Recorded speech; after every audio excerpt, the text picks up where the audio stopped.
All right. I suppose we start with item 1, which is called to order. I see order. Let's move on to item 2, which is roll call. Acting Chair Stone. Here. Member Barton. Here. Member Ottomick. Here. Member Fenwick. Here.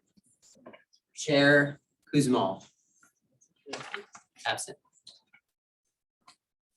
We have 4. Okay. Now we will move to item number 3, oral communications from the public. This portion of the meeting is reserved for persons wishing to address the committee on any matter not on the agenda. Anyone. Speaker is limited to 3 minutes, and state law prohibits committee from acting on any non-agendized items. Would any member of the public like to speak on any item that is not on the agenda today? Yes. I sent slides into Brandon. Yes, and I'm loading the slides now, Thank you. and I will share on the screen.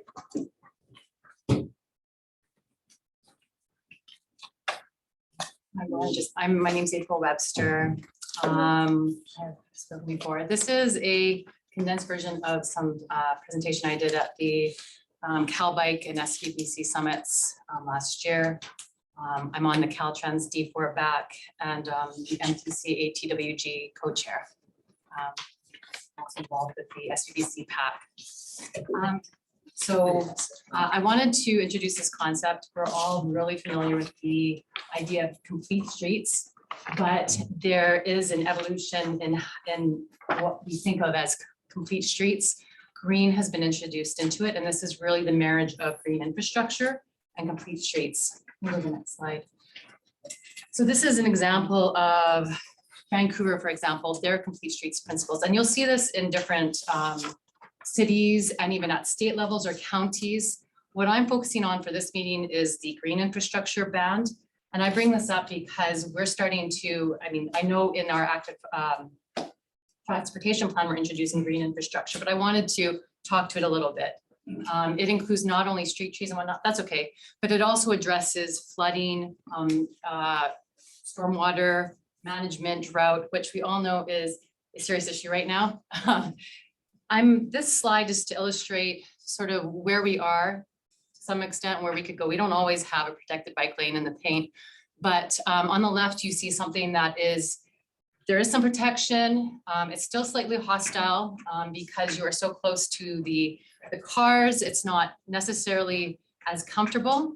And I want us to keep in mind what you see on the right. And I think this is where we should be moving for a number of reasons. I'll get into some of those, but on the right, it's much more comfortable, attractive to bicyclists and pedestrians alike. You'll see a lot of what we have, just that pedestrians element of it all throughout town, where we have the trees and the grass as elements in that part of the built environment.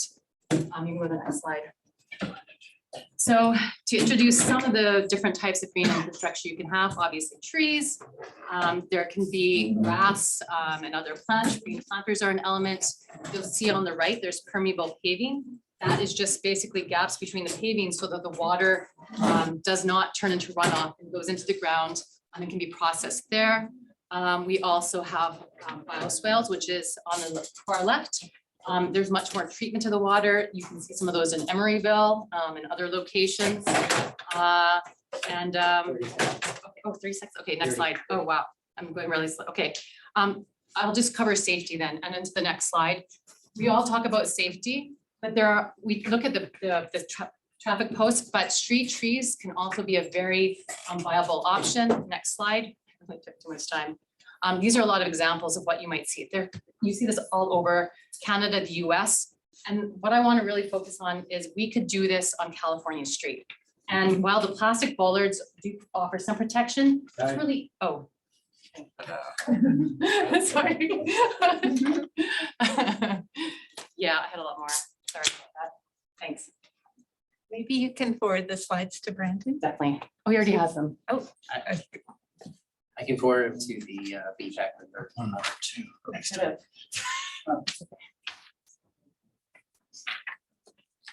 Let's say something. If there's a little more public commentary. Okay, so I'm Jesse Cup, and I apologize if this is on the agenda. I'm not sure if it is or not, because I'm looking at the packets printed out, and it looks like we get page 1 goes down to item 6, new business, and then it skips to page 3, item 10, adjournment. So I don't know what's between there. Oh, gee. But I just wanted to express my hope that the BPEC would recommend to city council that we do allow biking, cycling on Pasteur Street during the temporary downtown pedestrian mall project and make it pedestrian / bike mall, because they're basically 3 wide areas where people can walk and 0 places for bikes to ride. So I find that to be kind of a big step backwards. And I've been to the council subcommittee meetings where they discuss this, and it seems like they have not considered cyclists really at all. They have counts of how many people walk there, they have counts of cars. There doesn't appear to be a count that was done of people hiking there. And one of the solutions was like, oh, we'll just put more bike parking there. And that's not really the problem. There's tons of bike thoroughfares and bike boulevards and the peninsula bikeway that go through downtown. And people may not have their final destination downtown. And I don't think people are gonna dismount, walk 100 feet or a couple blocks and then get on their bike again. And it'll just create pedestrian and cyclist conflict if there's not a place set aside for them to bike safely. So that's my commentary. And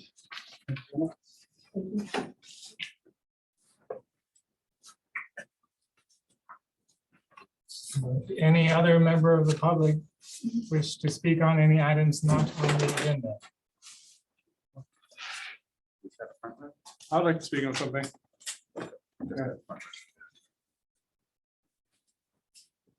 So I didn't have anything really prepared in general. It's my first time at a BPAC meeting. Hello, everyone. My name is Simeon. I live North Mountain View up by like the San Antonio Center. And I like to come down to downtown Mountain View a lot. And I'm really excited about the California Avenue project. Currently, I avoid that because it's kind of a mess, a little dangerous, a little terrifying. So I actually take Latham down instead. And I'm really excited to see it done. But there is something that I wanted to comment on. I noticed that once it hits showers, like So this is for comment, this is for items that are not on the agenda. not on the agenda. Yeah, California Okay. is actually on the agenda, so you better to save your comments. Then I will save my comment for later. I'm sorry. No problem, thank you. Would any member of the public on the line wish to speak on any items not on the agenda? And if there is any member of the public online who would like to speak, please use the raise your hand function in Zoom. Give it just a moment to see if anyone chooses to raise their hand. At the moment, nobody has. And I am seeing no hands raised. Then we will move to item 4, which is approval of the meeting minutes.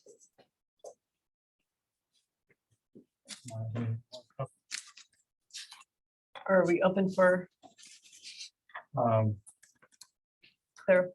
This is for clarifying questions first. I have just I guess it's more of a comment. Is it okay if I give that now or should we? There are 2 chairs listed in the minutes, myself and Chair Kushmal, and I'm no longer chair. I think it was probably a macro error. So I think there's, I believe, 3 instances where it says Chair Fenwick, and I would like to suggest that we change that just to Member Fenwick. So I'll put that as, do I have a motion to approve the minutes for BPAC for February with an edit to correct the reference to minutes. Do we need to open it for public comments first? If there was, Okay. before we, Would any member of the public like to make a comment on the meeting minutes? Seeing none, I would like to make a motion to approve the minutes as prepared with the chair in front of Fenwick removed in all instances. keep this one out. okay, all in favor? Aye. Aye. Motion passes unanimously. Moving on to item 5, unfinished business, of which there is none. Moving on to item 6, new business, item 6.1, California Complete Streets Improvements Pilot Project. We have a presentation.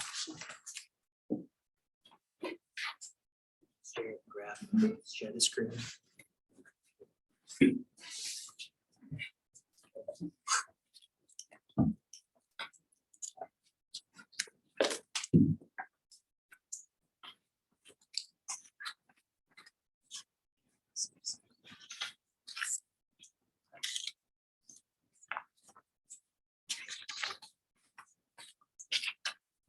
Good evening, committee member. My name is Hoàng Nguyễn. I am an associate civil engineer with the Public Works Department. Also here from the Public Works is Robert Gonzalez, Principal Civil Engineer. Solo Cosentino, Project Manager, BKF Engineer. From McGowan, Civil Engineer at BKF. so join with me in the later in the presentation the BTF engineers who designed the project.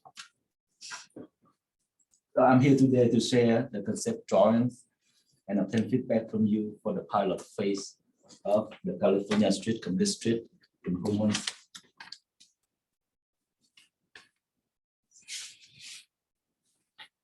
Agenda. I will be talking. I will cover the project objective, provide you with some background, location, existing condition, and then I will walk you through the concept design, including typical cross section, protected intersection, and showing the mid-block crossing improvements. And then I will take like question and feedback at the end. Objective. The objective of the project is to create safe, comfortable, convenient conditions for all travel modes, including automobile, pedestrian, bicycle, and transit. In 2015, staff completed the California Escula Shoreline Complete Street Feasibility Study. The study recommended a three-phase approach for implementing complete street improvements along California between Showers Drive and Bryant Street.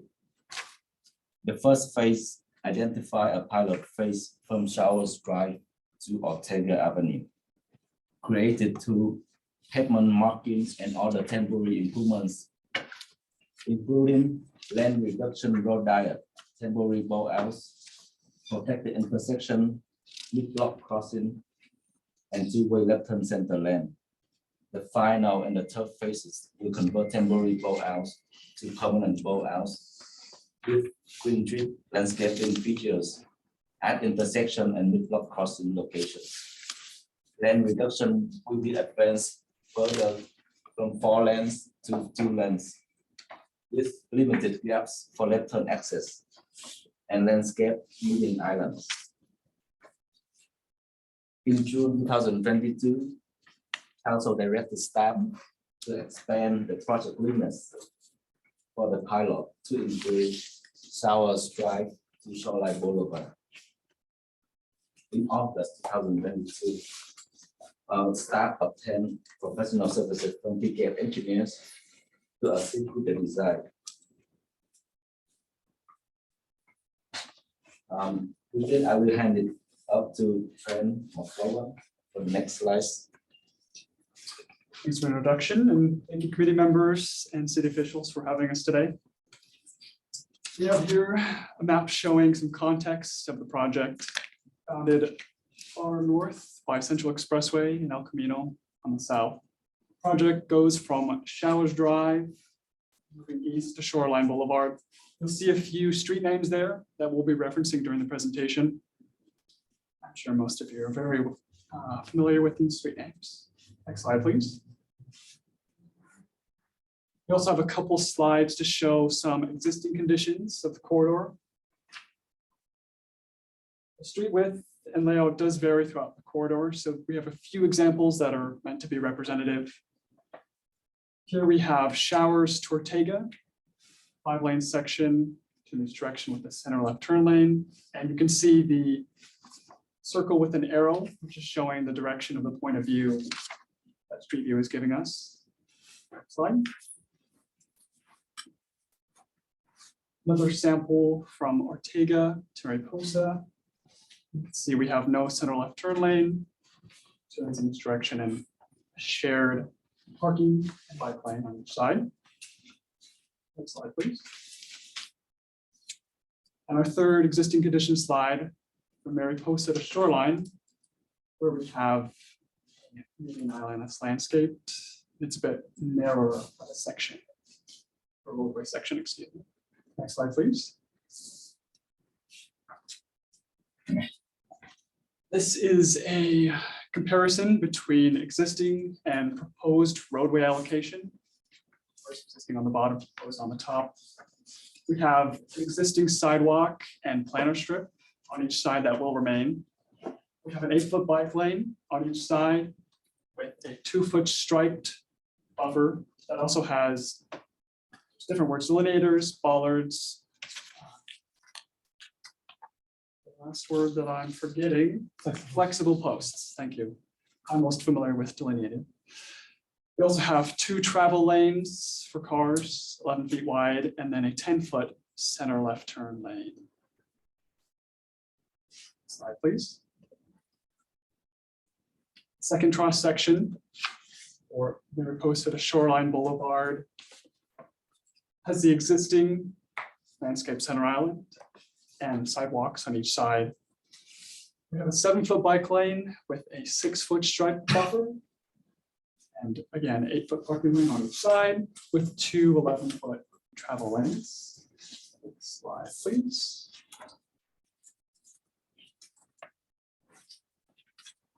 This slide shows some typical improvements made to intersections. Where possible, protected intersection is being implemented. There's 3 streets where this applies: Ortega, Rangsdorf, and Escuela, which is shown on this page. There's a few things that I'd like to point out. You notice the lane reduction in each direction. We have high visibility crosswalks installed, as well as green conflict striping for bikes. We have raised intersection islands that at this point will have delineators and striping, and those are meant to slow right turn movements. You can see truck turn templates. Right turns are allowing the garbage trucks to make that right turn uninhibited.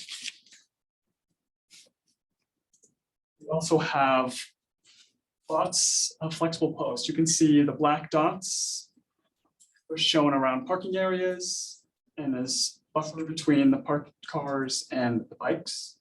But also what make up our intersection islands at this point. Note that not every intersection has enough space to include the raised intersection islands, but those other intersections have all the other safety improvements included.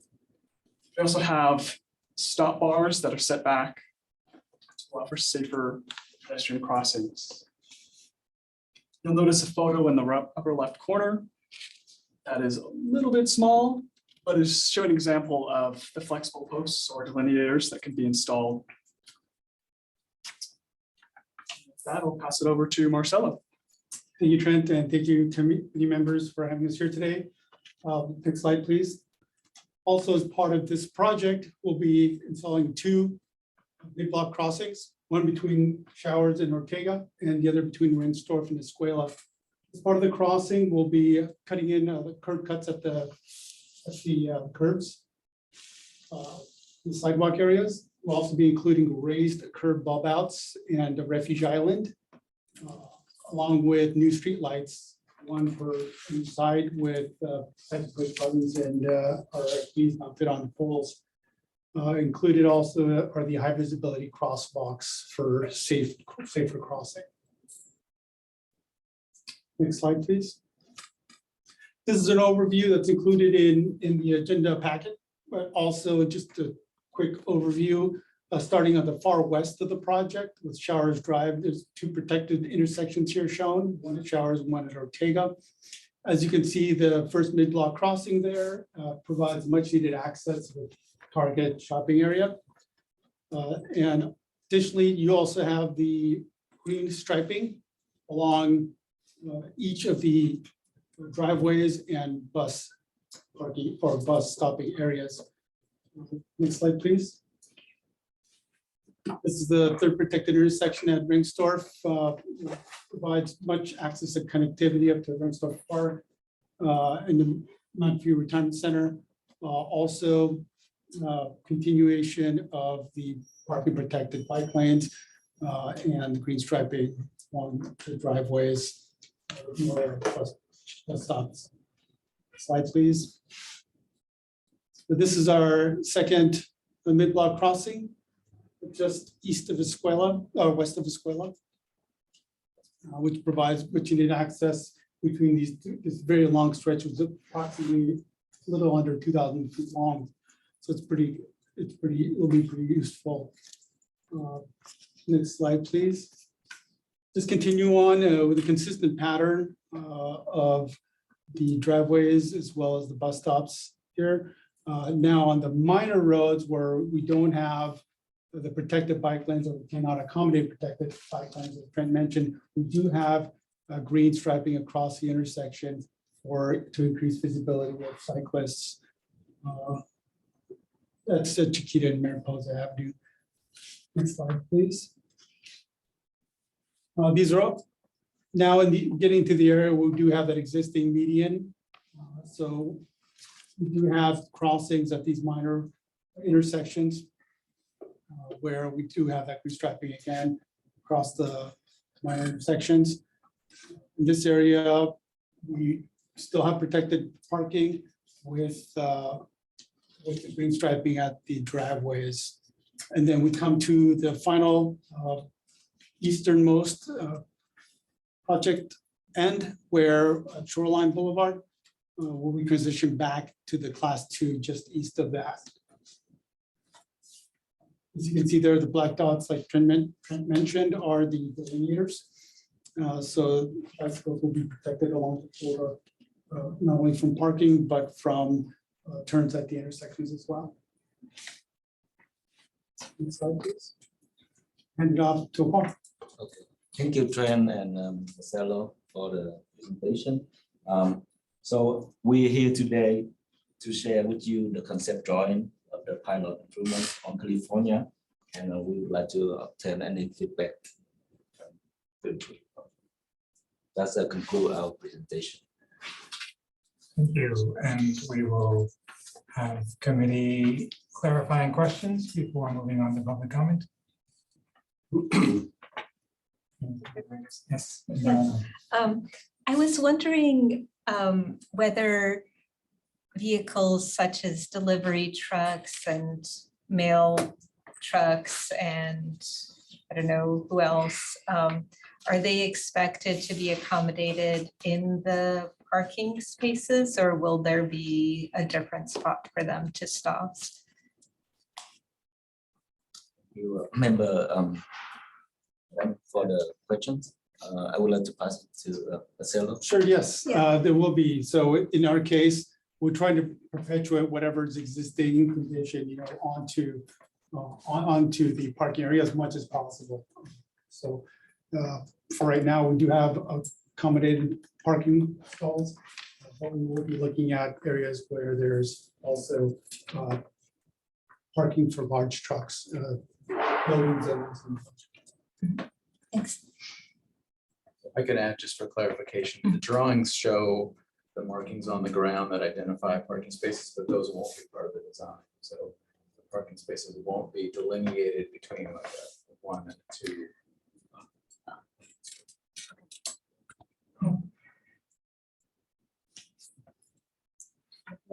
No, sorry. I have a question. I don't know if we remember the specific history of specifically between Mariposa and Shoreline Boulevard. There's a lot of single-family homes there that at one point had front yards that was removed, I believe, with eminent domain. Does anyone remember when that was and what the specific purpose of that was for? So Robert Gonzalez, Principal Civil Engineer. I do remember doing a little bit of research on that with some property issues. I don't have the specific information in front of me. I can get that to you through Mr. White. So it'd be better if I look that up to make sure I get that right. Okay, thank you.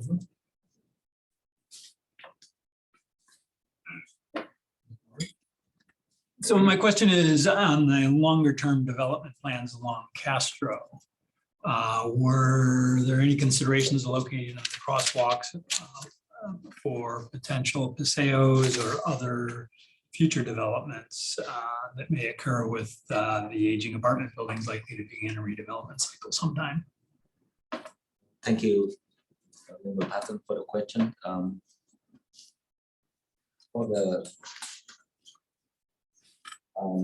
So this project, we focused on the segment, according to the feasibility study, we focused on the segment from Showers Drive to Bryan.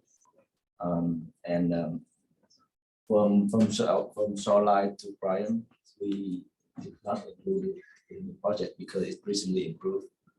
But in the future, we definitely take a look at the section from Shoreline to Castro when we having the street. So that's our opportunity when we to improve the pilot. Yeah, I guess I was thinking more on the Ringsdorf to Escuela section, for instance, back entrance to the park and tennis courts area, for instance, might be a good location for a paseo. There's alleyways there, and the block behind it has some alleys or car access, but I assume, we're likely to see a lot of development in that area in the next 50 years. And this project will probably be around during that time frame. So I didn't know if there's any dovetailing between the street plan and future plans for that area and the development of the city. So Thank you for the question. So I think that this project is focused on the capital project along the public right of way. Questions to do with paseos through private property would happen kind of in a different part of the city in relation to development projects. The one location where there is an indication that there's a desire line through some of those properties is where the Permanente Creek goes through that area. So that is the one area where it's actually written into some of our plans that we would desire to have something through there if it were to redevelop in the future. In general, our land development group is really very good at looking at like where we have super blocks and can we provide some paseos as part of development. But I guess But it's a different Right. kind of process to what we're dealing with on the public right. right. So, but the locations of the crosswalk is not influenced by anything that those I see. discussions. I guess that's the question. Are the crosswalks going to be likely locations for paseos or additional access given the boundaries of the park or any other lot lines? thank you for that question. So we were focusing our design and the placement of the mid blocks based on pedestrian traffic patterns, where it made sense to place them in terms of parking and other amenities like fire hydrants or street trees.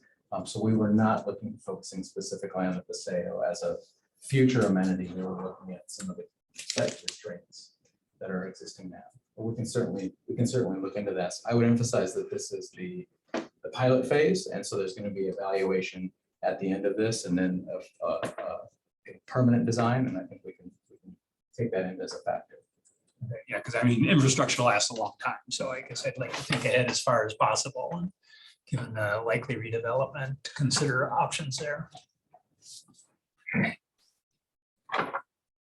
I had one more clarifying question. Okay. I kind of asked it in advance, but I still didn't quite get it. I was wondering if you could show slide 10 and I don't understand how a bicyclist going east-west doesn't hit the rubber thing that seems to be in their straightaway path. The Canada Point, sorry for the people online, but these little, I believe those are rubber. So like if a bicyclist is going this way, they have to jog. Is that, so my question is, how will that be visually? How would that be visually marked so that the cyclists don't hit that rubberized curb? Thank you, Member Fenwick, for the question. So as you can see, the little dot at the island. So the little dot is the flexible post. So on flexible post, we have a few reflective stripe, so that at night it will really stand out, catch the cyclist attention. So the cyclist had to navigate around the box area. And there will be city lighting there as well. Not all cyclists ride with lights. So Mark, if I may, thank you, Member Fenwick, for your question. I'm Marcelo Cosentino with BKF Engineers. There will be safety. There is safety lighting at the intersection as part of the existing traffic signal. Right? Does that answer your question? So yes, they will be the light there, even if the bicyclist doesn't have light. Okay, thank you. Member Fenwick, active transportation planner, Brandon Way. Additionally, there will be pavement markings. So there'll be a stop bar that is right by those flex posts so that you wait in advance. You're supposed to wait in advance. Okay. And then there's a bike symbol that's right behind that stop bar, which is where the detection is. That is a standard design, and it's reasonable at this point in the process to not have the pavement markings down yet. And the concerns you have are not shown in the literature when all those things that are present. Great, thank you. Thank you for answering that. I also have some questions. My first question is on phasing. I understand this is a pilot project and there are things that will be done in the future phases of the project. For example, in the clarifying questions, I asked about bus islands for transit, and that was said to be part of the future, the permanent version of this project. And I guess my question is, do we know or have an idea of when that might happen? Thank you, Member Stone, for the question. Let's pass it to Robert. Sure, thank you. Robert Gonzalez, Principal Civil Engineer. Thank you for the question.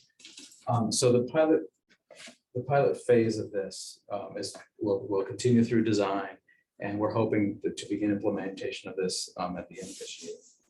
We see this as a project that should be constructed over maybe a 6 or 9 month period.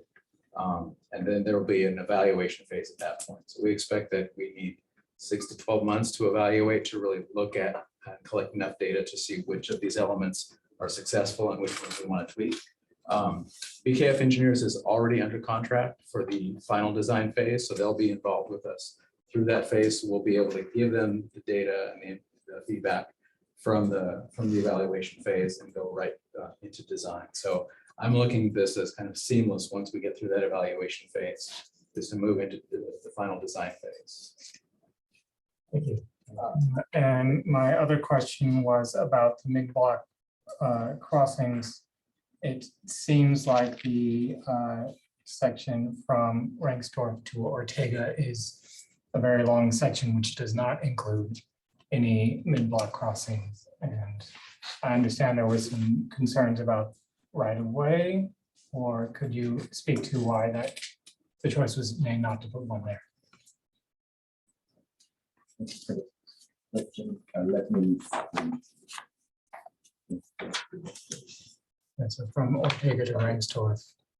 Yeah, so for this pilot, we only pick that two location for the mid-block crossing. But in the final phase, we will implement more block crossing through our. And I think that we believe that the one main block crossing will be implemented after final phase for the segment from Australia to Windsor at the final phase. So that would be, there was already plans to implement more mid-block crossings, and there will be time to evaluate where they work. And for example, if you want to put one at Permanente Creek or somewhere else for the future, we will have time to do that. That we definitely can evaluate at the time. Okay. Then we will move on to public comment. Would any member of the public in the room wish to address the committee about this? I'd like to go. Okay. Yes. All right, I'm back. Apologies for commenting out of order earlier. Yeah, this is my first time. I'm used to just like, everybody talking all at once, a little formal than what I'm used to. But anyways, I am excited for this project. I really am. And I think it's really gonna work overall. And I hear that's a pilot project as well. So, but I did have a few concerns. Like, for one, I don't know if you guys can answer questions while I give my comment. Is that a thing they can do or no? So generally, the staff does not respond Okay. directly Okay. to the public comment, but Okay, yeah, that's good. here and So say- my main comments were that, and I don't know who this should be addressed to, but that this ends at Showers, like all the way on the west side. And I do notice that with some of the newer development coming in on San Antonio, there is a gap where there's basically 4 lanes, 2 lanes in each direction, that just exist kind of in a vacuum. And then it goes back to the 2 lanes with this road diet. And I would just urge that that part, that from Showers all the way to San Antonio would be included as well in this. And I understand it's a pilot, so maybe that's something that we add later on whenever it's like fully implemented, but I'm just concerned that people that live in those new developments then will not want to bike because they have a high stress like block where basically the bike lane goes away, there's no protection, and it's just not as feasible to bike.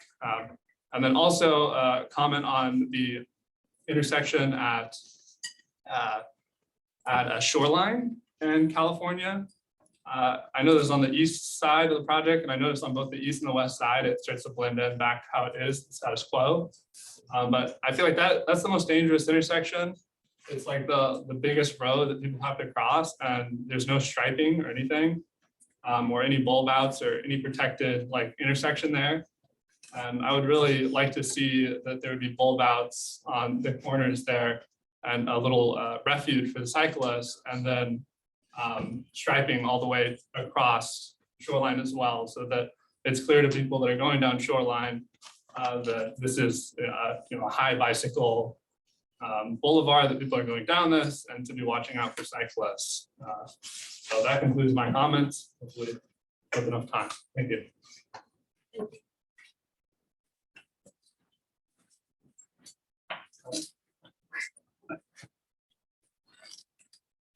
Hi, I'm actually really excited about this project. We've been working to advocate for this for a really long time. I am especially excited about the road diet aspect to it. The parking protected bike lane, which adds an additional layer between the bike lane and moving cars.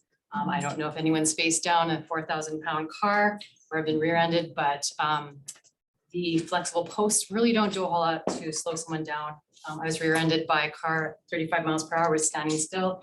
It bent the frame of my car and I hit 2 cars in front of me. So it really makes a difference to have something much more substantial. Yes, paint is the bare minimum, flexible posts a little bit better than that. But if you can go with something more substantial, like even a tree or planters, a planter would definitely fit in a 3-foot buffer. They're generally 2 feet by 5 feet, maybe 3 feet. I can do this really quickly, but generally 1 cubic feet is about 100 pounds of weight. You do 2 feet by 3 feet by 10, you have somewhere like 1,500 pounds between you and a 4,000-pound car, as opposed to a flexible post. And now this is also the case, not just with moving traffic, but someone trying to park. So in that buffer you have, people are parking, but they will often people aren't careful, they will go over the posts. So even putting cheap planters in there filled with dirt, it could be native species, it could be whatever you want, something simple, cheap, but that provides a much more substantial buffer and also has multiple benefits, including it makes it much more comfortable for people to use. If you put trees in there, you've got shade, and we see this throughout the city and how we protect our pedestrians, but not our bicyclists. And I think that needs to be remedied. One other thing I wanted to add, and Isaac brought this up, is the stretch between Ortega and Rangsdorf. Now, this is the longest stretch between blocks and between crossings on that entire stretch. It's about 1 kilometer, sorry. I forgot to grab the imperial units, but it is on the south side of the street. It is the, of the entire block, the block that has the lowest median income, sorry, and the highest population density of that entire stretch and of the city. This is based on statistics data, census data, okay. And on the other side of the street is a daycare and it's a kindergarten. But I think if we are going to have mid-block crossings, it would be much better situated to choose that block than some of the others. Just something to take into consideration. Thank you so much.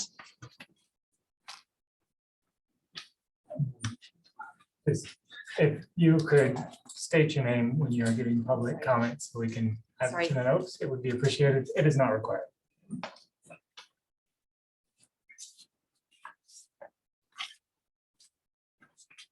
Hi, I'm Cliff Chambers, and I'm a resident of Mountain View, and I'm speaking on my own behalf. I sent a long email to the EPAC, and you've answered some of my questions, which I really appreciate already.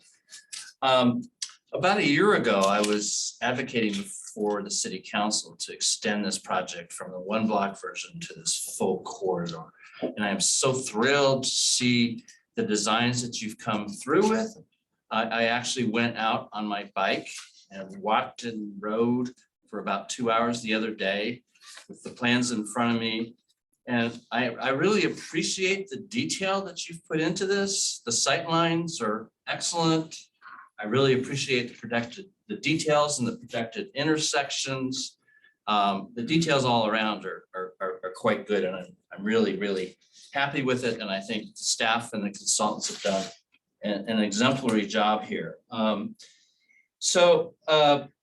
are a few things that I think would enhance this.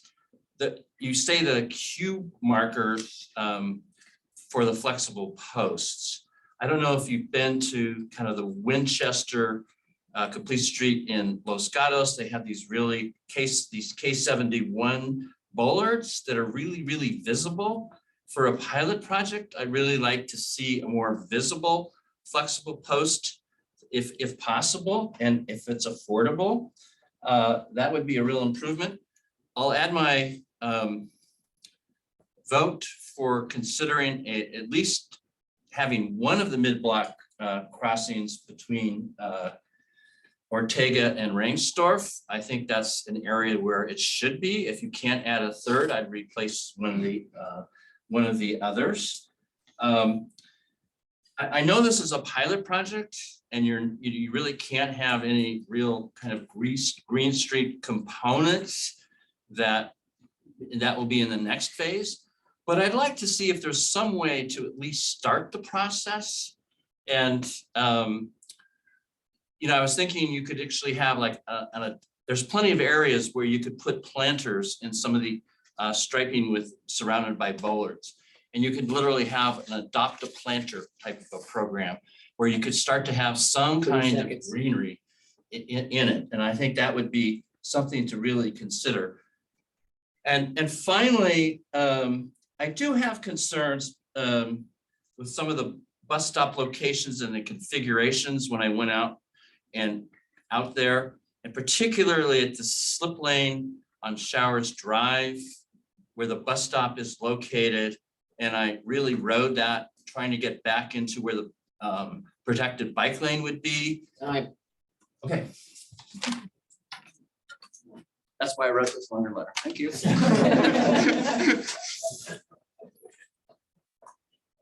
Go ahead.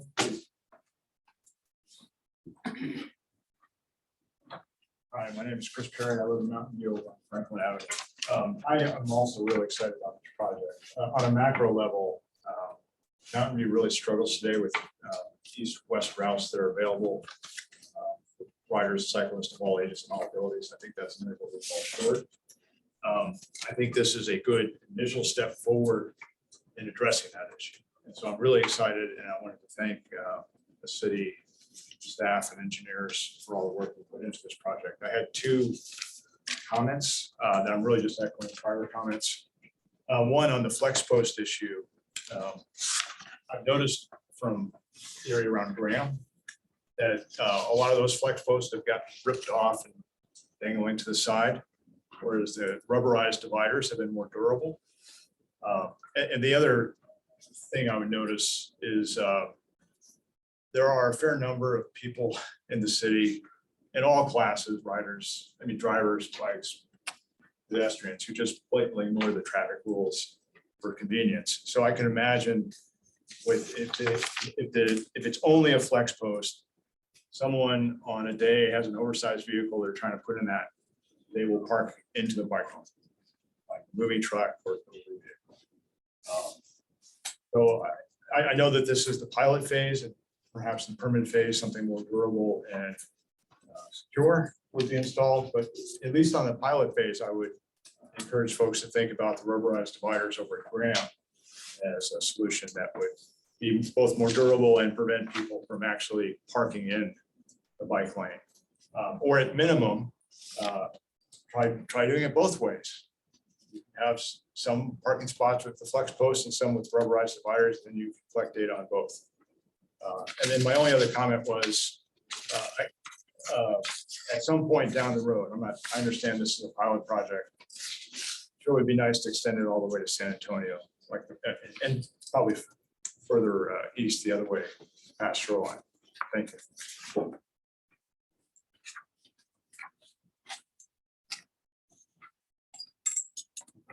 Okay, I'm Brian Cargile. I live on California Street at Chiquita.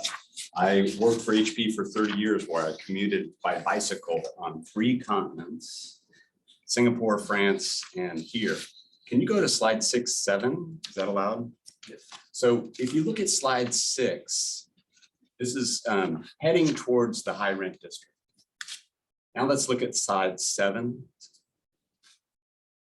What do you notice that's different? Which street would you prefer to live on? Trees, greenery, grass. Who here has been to Singapore? Thank you. When you're traveling from the airport into downtown Singapore, you're on a big multi-lane freeway, and in the center, there are plantings. Those are temporary plantings. Singapore government can move those plantings in 4 hours and land a 747 on that freeway. We can do temporary plantings instead of striped barriers.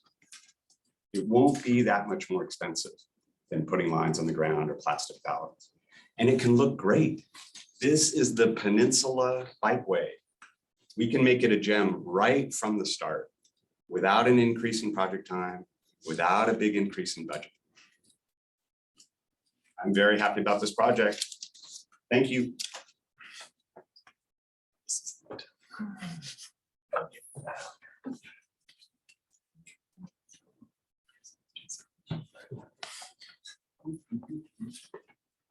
Hello, Jesse Kepter again. I'll second what people have said about having another pedestrian crossing in that particularly long stretch of road with a lot of apartments. I like the idea of planters. I think that would be very nice and could potentially provide more separation between the cars and the cyclists. Also could be an art opportunity.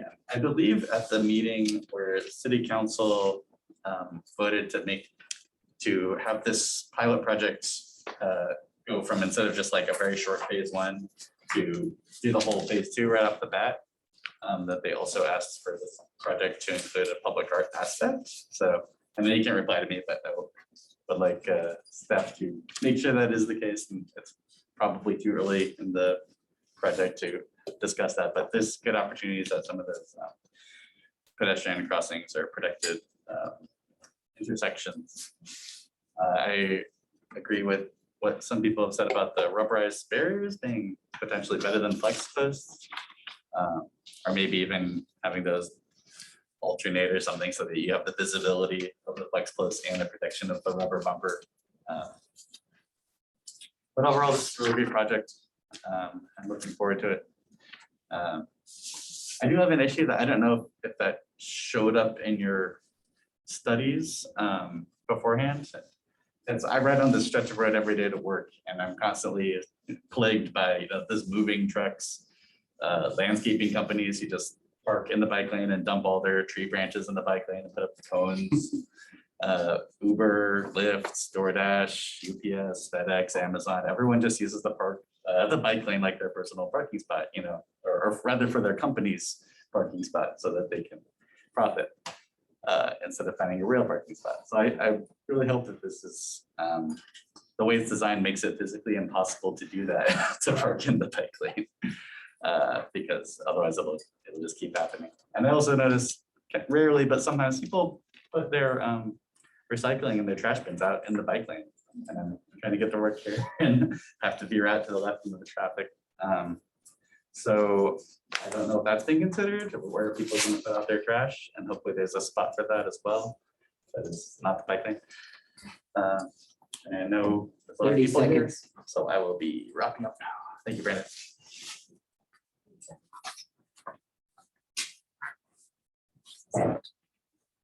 Anybody else want to go? Sure, okay. I wonder if we could ask people to maybe line up or. Want to line up? Hi, my name is Joyce Yen. I'm a 13-year resident of Mountain View. And I'm also on the EPC. And this is my first BPAC meeting. I'm excited to be here. I'm excited about this project. I think what you guys do is so important. Thank you for staff and the consultants for doing this.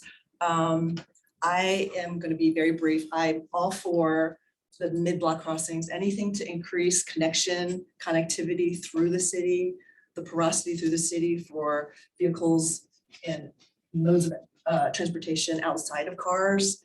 I am in full support of. I know this is a pilot project, and it would be great to, one day see it go all the way to San Antonio and beyond. I know we're not looking at that, but one thing I was going to mention is that because it's a pilot project, when people are looking at it, they're not part of this meeting. Citizens will just drive by and say, "Oh, look at that! What are they doing?" It succeeds the most when you have buy-in from the community, and if you can design it in a way where most people can take advantage of it, they'll have full buy-in, and we'll be all for continuing it and pushing for, the permanence of it. So I think if we can make the pilot succeed from the get-go, we'll be in good shape. And to do that, of course, mid-block crossings. I am all for the greening of the complete streets as well. Sir, I don't know your name, but Brian, thank you. What you had just pointed out, I've thought about myself too, just putting trees there. It's better than flex posts. The flex posts, I live near Graham, and those, I'm constantly picking up some of those things, including I think the rubberized ones that get bolted down. They're crashed into. So I don't know what the alternatives are to those particular materials, but I would say that yes, very often, at least from what I've seen, the flexible posts often get crashed into, end up being trash and tossed to the side. So in general though, thank you very much. I'm excited for the project and 100% luck.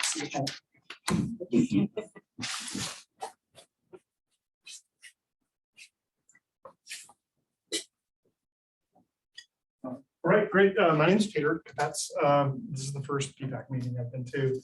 And applaud the committee and the folks working on this plan. I think it's a great step in the right direction. A couple comments and then a question. My first comment would be reinforcing the idea of having green and not plastic for lots of reasons, environmental, waste for one, but it makes a statement in the beginning to say, this is really happening. It's really going to, it's intentional. And when somebody's in a car and there's a plastic cone, they might bump into it or drive over it. They wouldn't probably feel the same about doing that with any planted item. And then my other comments are around the intersections. So these mitigations, I think, are really important in the bulb outs and such. If a cyclist is going toward an intersection and they have to veer right to go straight, it can be very confusing for a car. I had an incident on the section of Castro where a car didn't expect that I was going to go straight, and they went right in front of me. I almost had that accident, and thankfully I didn't. So I think extra attention to have the intentionality of cyclists very obvious to cars is important for safety. The second is intermittency. So if somebody's in a car and they're driving and they kind of get used to the mitigation and constant, they may lose focus. It's kind of nice if they have to pay attention. And sometimes it bulbs out, sometimes it doesn't. I think the far section of Foothill has different islands that make people pay attention. And then the third is really a question. And the question is, you may have covered this and maybe not, but if not, or if so, I think it's probably really useful to have what are the success metrics for this project? What's the baseline data? Where is the target data? How will we know whether this works? That's my comment. Thanks.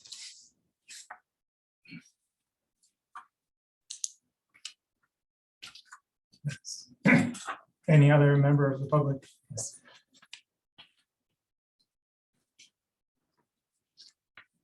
My name is Sally Famer. I'm a resident of Mountain View since 2007 and a member of Green Spaces Mountain View, though today I'll mostly be speaking for myself.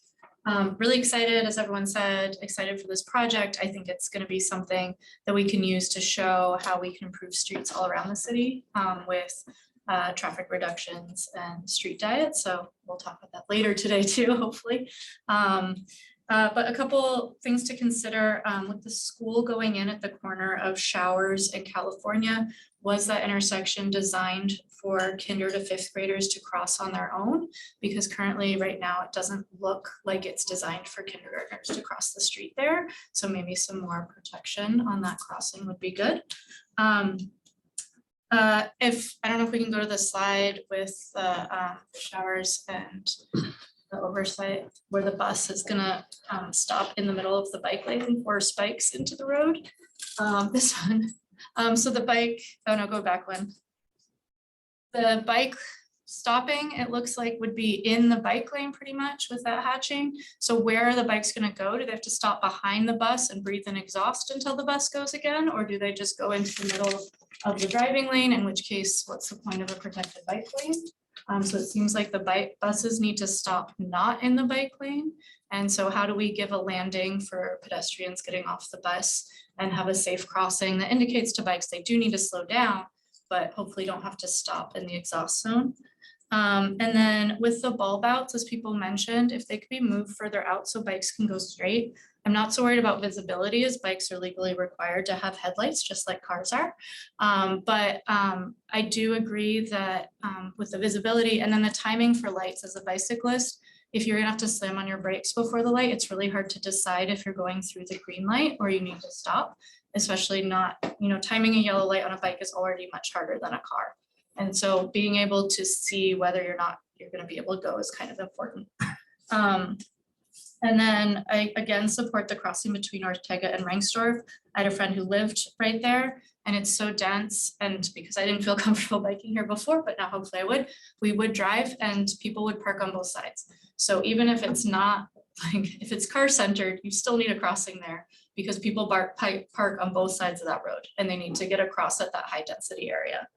And then again, agree with opportunities for greening the street, 30 seconds. possibly removing some parking to give some demonstrations of what we would like, even if it's not the full scale that we want in the future. We could have some zones that demonstrate some of the possibilities. I think that would be great. So, thank you so much. Would any other member of the public in the room wish to speak? Is there any member of the public on the line wishing to speak on this item? So please use the raise hand button in Zoom or press *9 on the phone. And we have 3.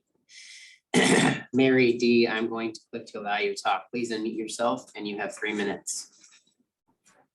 Hi, Mary Video. I live in Mountain View and very happy to see the progress on this and that we've got a nice long stretch of road for this pilot and all the great work and obviously thought that's been put into this. I am looking forward to this being extended in the future past San Antonio with a really safe intersection for cyclists there so that we can connect to the Palo Alto Bikeway and also to the there's a connection now that gets you onto, was it Los Altos Boulevard or something, or road or whatever it's called. And so it could connect people to Los Altos as well with a pretty safe crossing across El Camino. I also would like to see something more substantial than flex post, because every time I see one of those fallen posts near Graham that everybody's been mentioning, all I can think about is the number of potential cyclists who are also noticing them and deciding it's too dangerous to bike. Because every one of those is evidence that cars are driving into the bike lane. And if I didn't bike because I was worried about safety, I would just, every single one of those would just be confirming my bad impression of bike safety. Since this is a pilot, it would be great, I think, to include examples of a whole bunch of different kinds of barriers in order to collect feedback over the course of the pilot to see what people like. Do they like solid barriers? Do they like those curbs? Do they include, I guess, a few flex posts where you must, but then include some of those real substantial ones like on Winchester, those things. I saw those the other day and it's like, oh my gosh, those are serious. And then some planters, and because eventually I do want to see trees and greenery in there. I'm not sure if it's possible during the pilot because of 6 months of no water, but as our climate is, but I would love to see trees and plants incorporated in the permanent design, and in order to make the whole thing not just super safe feeling, but also make it a real treat to bike on California. Thank you.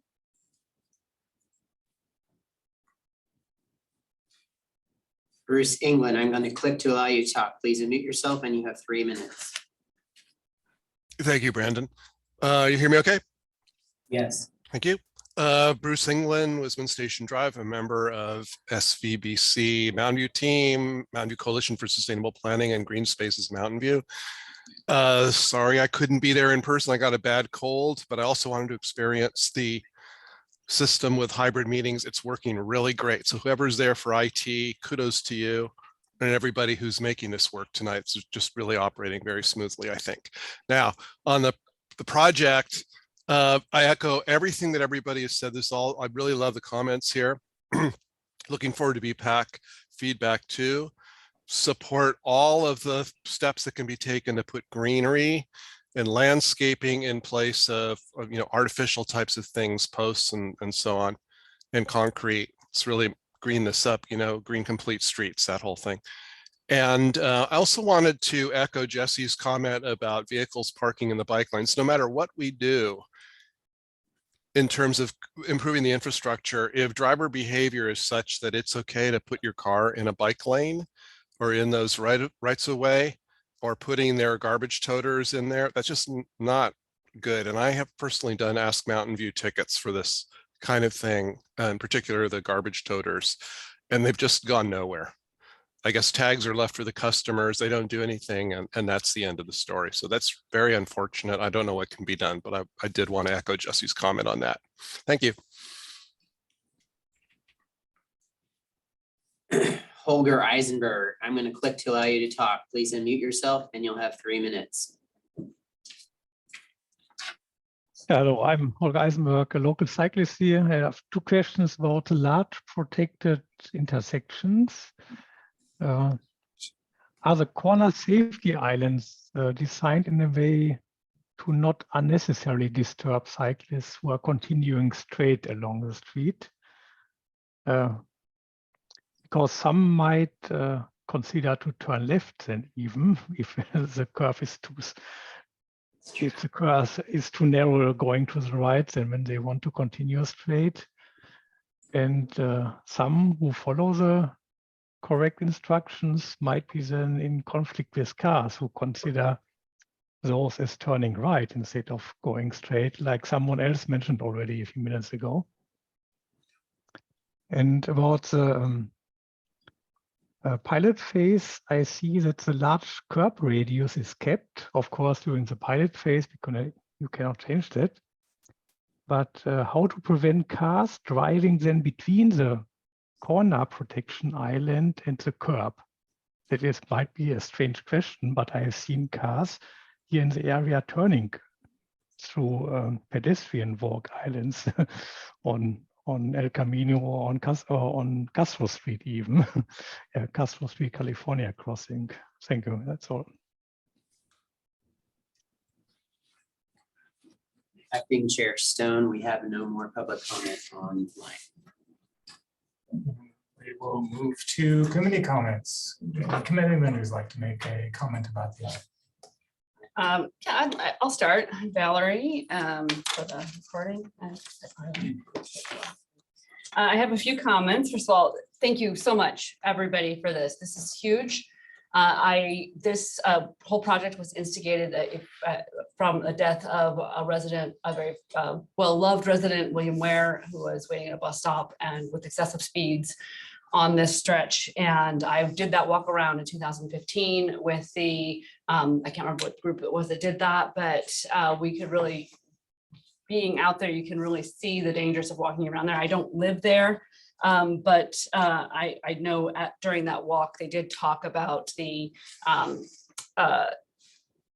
how the land was taken away from the homeowners there. And I know 1970s or 80s now, there's probably a lot of different homeowners there, but and it created a very large speedway on California Avenue. And I believe in that tragic accident, I believe the speeds were above 50 miles per hour, if I recall correctly, and I might be a little off, but the current setup is for speed. So thank you so much. I would like for my comments, though, in addition to that great thanks and in the memory of this person that died here and all the other accidents that have occurred here, I would really like to consider easements between the sidewalk and bike lane and to eliminate curb cuts. And I know I asked about this, and I may sound like a broken record to some of you, but you can see one of the public comments that came in over email. You see a wheelchair user in the street because there's not proper curb cuts, but also what happens on our sidewalks because the curb cuts are very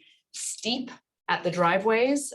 For example, I'm not talking about the new ones you're planning to put in, which will be all ADA compliant, but they're in the sidewalk and you're going down the sidewalk and they have square curbs and it's a steep curb cut and the wheelchair users are pushed into the street. So many of them will use the bike lanes or just ride in the road instead. It's something I never saw before I came to California. And also parents with strollers because of the way that the curb cuts push people into the street. And I know it's not part of this project. I understand it won't be part of the pilot, but please consider that for long term. It's an ADA and accessibility nightmare how it currently is set up and makes it very difficult for our elderly residents as well. I wanted to also say really wholly support all of the public comments and other pictures that were shared of other environments of where we can green where possible. I agree that planters are preferable to flex post. I as well see flex posts run over a lot, which is frustrating for us. Their flex posts are better than paint. I agree with that. The reason why I kind of was talking about, I'm glad we're back on slide 10, but about these intersections, forcing the cyclists to do something where, as some people noted, it may look like they're going to turn right. I have been out night riding many times. Other cyclists don't have lights. It doesn't matter what the law is. They're confused, stayed at work later than they expected, whatever. My husband has hit one of these curbs before, gone, I won't use the English expression he used, but it had to do with a butt over a tea kettle kind of thing. So, and been hurt several times in a couple places in Mountain View like this. So that infrastructure in particular really concerns me. I don't care if it's standard. We have a lot of standard intersection type stuff. that's still kind of dangerous for multi-pedestrian use. This has got 1,000 wonderful bike improvements. Please also think about pedestrians, particularly wheelchair users, parents with strollers, multiple strollers. And I will really want to put a vote forward as well for consider even during this pilot phase, a mid-block crossing between Ortega and Ringstorf. That is, and my last comment is, with that school coming in where the Safeway used to be, I believe that's really to be a little more child and school friendly in that intersection where we have like those slip lanes and the pictures, I guess, should be somewhere in the packet, but there's a, you can see a wheelchair user again can't cross there. So it's, and kids, strollers, young adults, let's make it as safe as we can. But thank you. This is an amazing, amazing improvement. Thank you so much. That's the end of my comments. Thank you.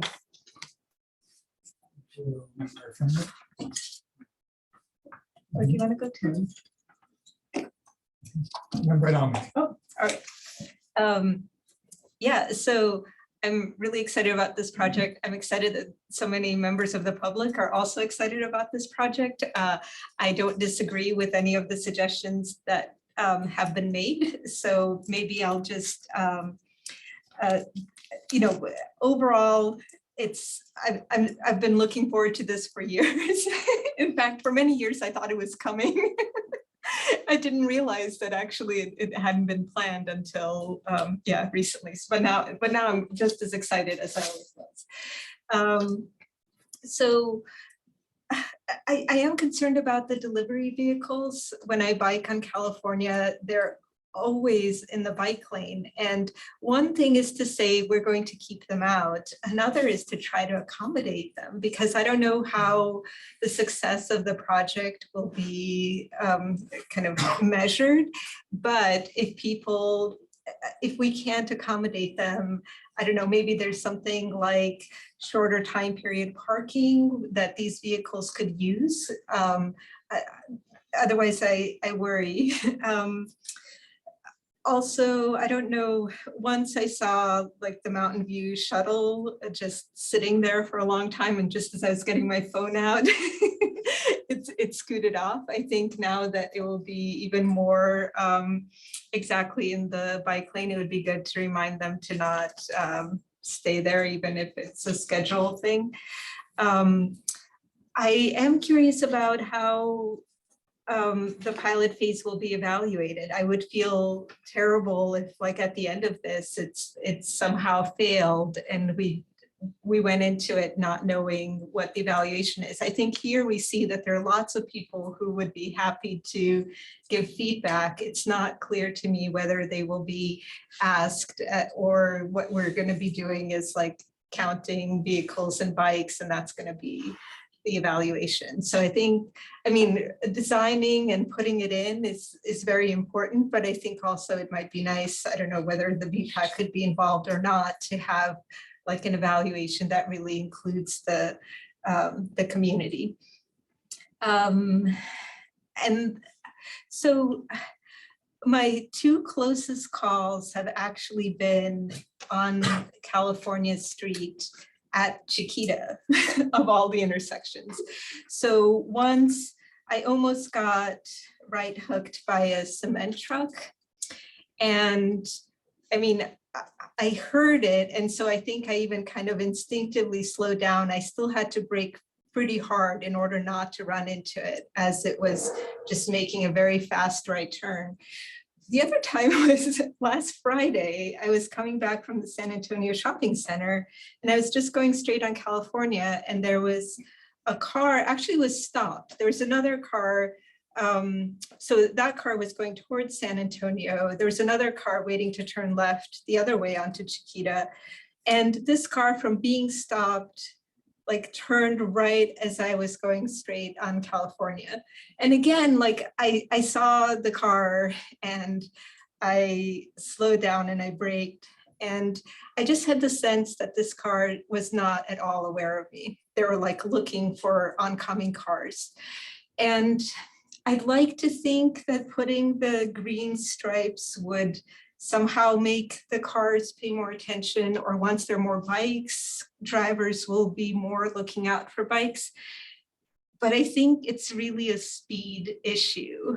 I think that when cars are anticipating others, fast cars, either right behind them or oncoming, they behave differently. They're just not looking for bikes, they're looking for fast cars.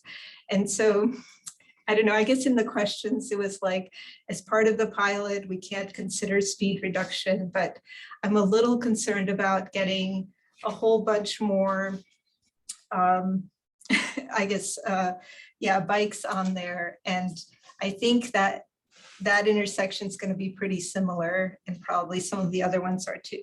But just to end on a positive note, like, I'm so excited. I map out Mountain View according to, like, I would not bike on this street. I would bike on this street, but not with my 13-year-old son. That's currently what California Street is. I think with this pilot, I would bike with him on California. So I think this is a very nice development. Thanks.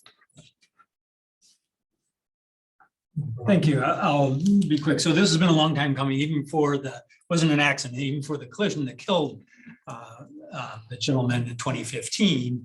The council punted on making improvements to California Avenue. So I think it became clear that they made the wrong decision after that death, that collision.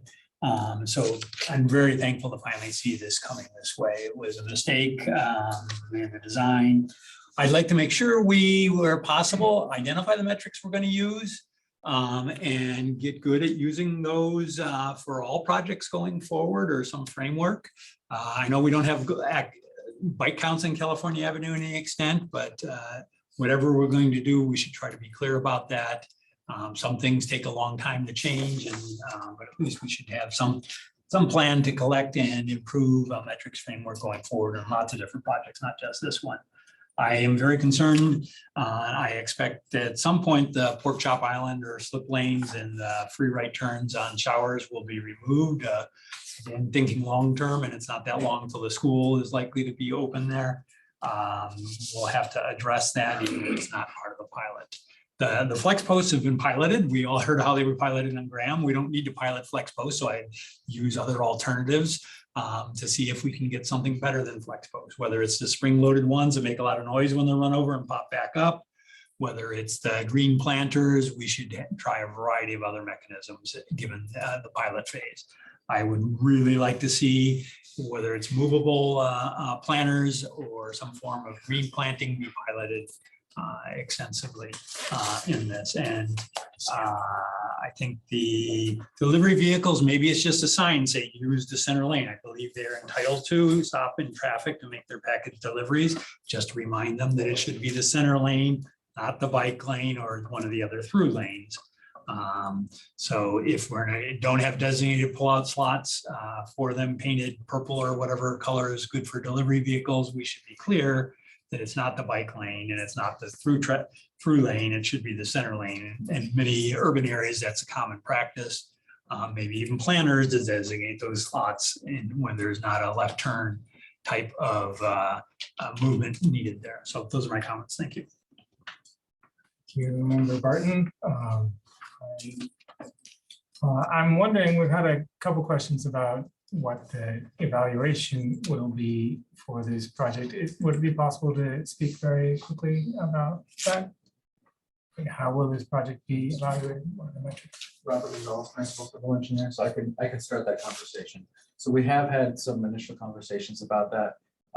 We've asked BKF to go out and actually do counts of pedestrian crossings in different locations. Those are preliminary, so we're still gathering the numbers there. But one success indicator could be the reduction in, I guess we used to call it jaywalking, but like use of an installed mid-block crossing, so we can do a before and after on pedestrians. Second one, we do have speed data on this street. We can collect additional speed data. We have time before it's implemented. The design itself, the geometry itself of having the 4-to-3 reduction will change the dynamics of the street. So we're hoping that we'll see speed reductions as well. So going back to your point, member dynamic. That's going to be the two indicators that we're looking for now. I'm not anticipating that we're going to immediately see an increase in bike usage. I don't know if that's going to be, I'm open to discuss this. We're open to feedback here. I don't know if 6 months or 12 months is going to be enough time to see an increase in ridership. I'd rather be looking at indicators that for pedestrians and the speed. Thank you. So I have a couple quick comments. So it was mentioned by a couple of people about the intersection and showers. I think particularly, and I'm not sure if this was brought up, the one existing little pork chop island on the, was it the northwest corner, has all the crosswalks leading into it, but no curb cuts. It's a sharp curb.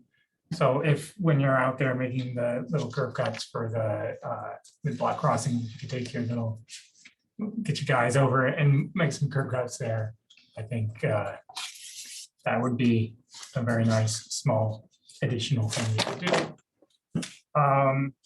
And my other comment is there's been a couple mentions, a lot of people mentioned green infrastructure and planters and different types of boulders, and also having informational things. I'm thinking that's a very good idea. Having a couple spots where you're like, here's what we can do. This is just a pilot program. What we like to see here, you know, contact whatever. And you can talk about flex post, green infrastructure, a couple places that I think would be good would be by the park, Klein Park. You're going to get a lot of pedestrian traffic there, and Escuela Avenue gets a lot of traffic going to and from the school. So we would get a lot of community remembering that way. That's all I have.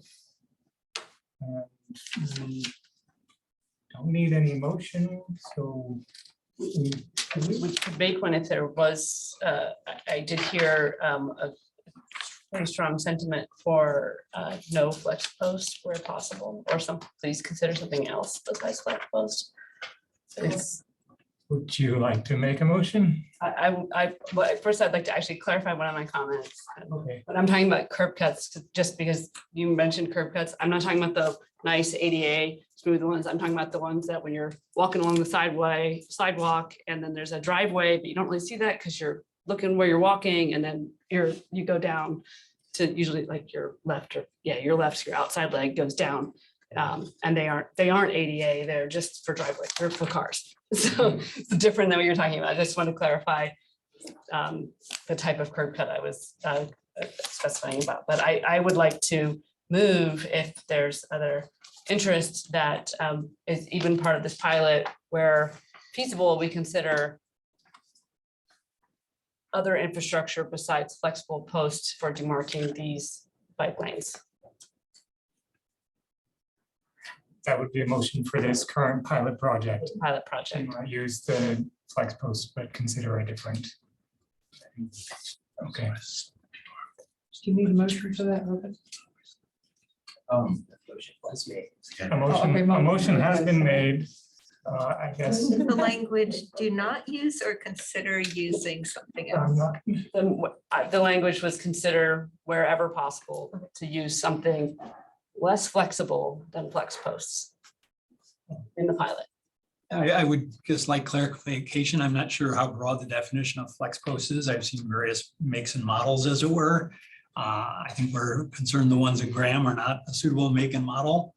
I think I've seen others that are much more sturdy and noisy for cars to impact with. So I would maybe rather have a motion being more clear about not the current model implemented and other flex posts, if that's the broad class of definition be allowed. All right, I'll withdraw that motion and remove that. I would strongly recommend that the city considers in the pilot things that are less flexible than the flex posts currently used at Graham, whether that be a more firm version, noisier version, or more solid piece to demarc the bicycle infrastructure. Does that meet your request? I will second that, yes. So you just second that? I will second that, yes. Okay, we have a motion and a second, and um, I guess, do we take a vote? I don't know what I do. You can say a roll call. Okay, or can I make a comment before? Okay, I guess I'm gonna comment that I don't feel qualified enough to vote either way on this issue, and not being an expert in flex posts or their usage. So that's it. Yeah, any other comments, or we can have a. All right, let's have a vote. All in favor of the motion? Aye. I am abstaining, so this motion passes.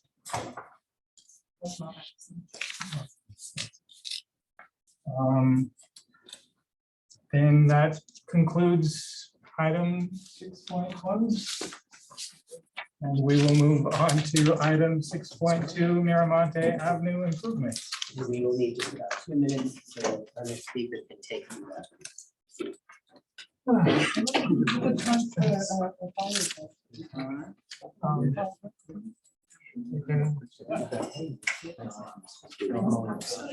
The budgetary.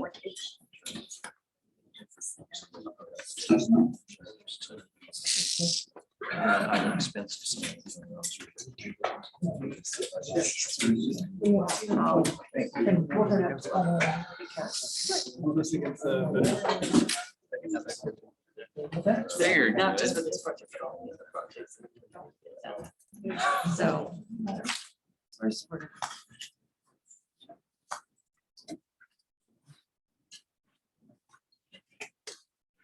I know these things come down to.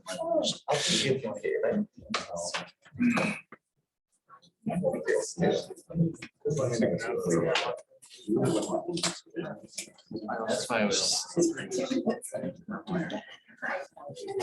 That way they're responsible.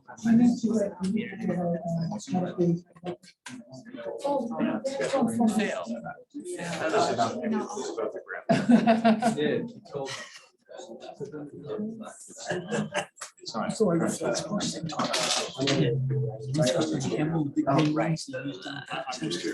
That started screen sharing. It was in one of the emails, and now, I don't know. I do not want Stiff green. Don't flex, they just kind of. No, in a pilot project, you don't have an operational. I don't know. Yeah, there's so many comments. So much. It's working. I've seen used 62 free, like a spring. So you go over those, it's gonna be a lot of noise to make your car. It's got I think they also. Thank you very much. Also, I think it's good. The BPAC website, there need to be an email. That's why. I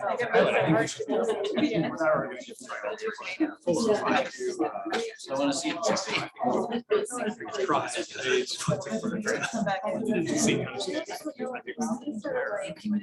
Where you want what cars to have. And so if you want to enter, then you have education. You start to work. Like I want to be seen. And maybe you can move it so that people. Yeah. Yeah. Because even at our. Out there, and let me write. Resistance to this, but I mean, if you think about traffic. It's not just the. Yeah. Overhead lighting. Oh, yeah. So many reasons. It makes sense on some level. Council, I think in about 20. Oh, really? Yeah, because the idea was Lake Boulevard. And they said, no, we're not touching California. I had a guy pass me, probably doing 40 right out here. on Lake. When the blocks get big, so fast. Well, I mean, but Lake Boulevard, the traffic there.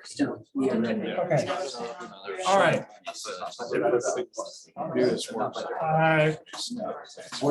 Order in the room. We will now receive an update on the design of Miramonte Avenue Improvements, Project 20-1 between Cuesta Drive and Castro Street. Good evening, good evening. Thank you, acting chair and committee members. This item before you on the agenda tonight is a project update on the Miramonte Avenue Improvements Project, CIP 20-01. My name is Catherine Robertson. I'm an associate civil engineer with the Public Works Department. Additionally with me tonight is Robert Gonzalez, the principal civil engineer in the capital infrastructure section, and Ed Arango, the assistant public works director. And they will assist me in answering your questions at the end of this presentation. Oh, there's a delay. Let's get started. This map indicates the project limits along Miramonte Avenue. The northern limit is the intersection with Castro Street, adjacent to Graham Middle School. The southern limit is the intersection with Cuesta Drive. This project includes various bicycle and pedestrian enhancements to Miramonte Avenue. And in the next few slides, I'll be breaking down the project limits into 3 segments from north to south. So we can zoom in and look at the project design for each of those segments.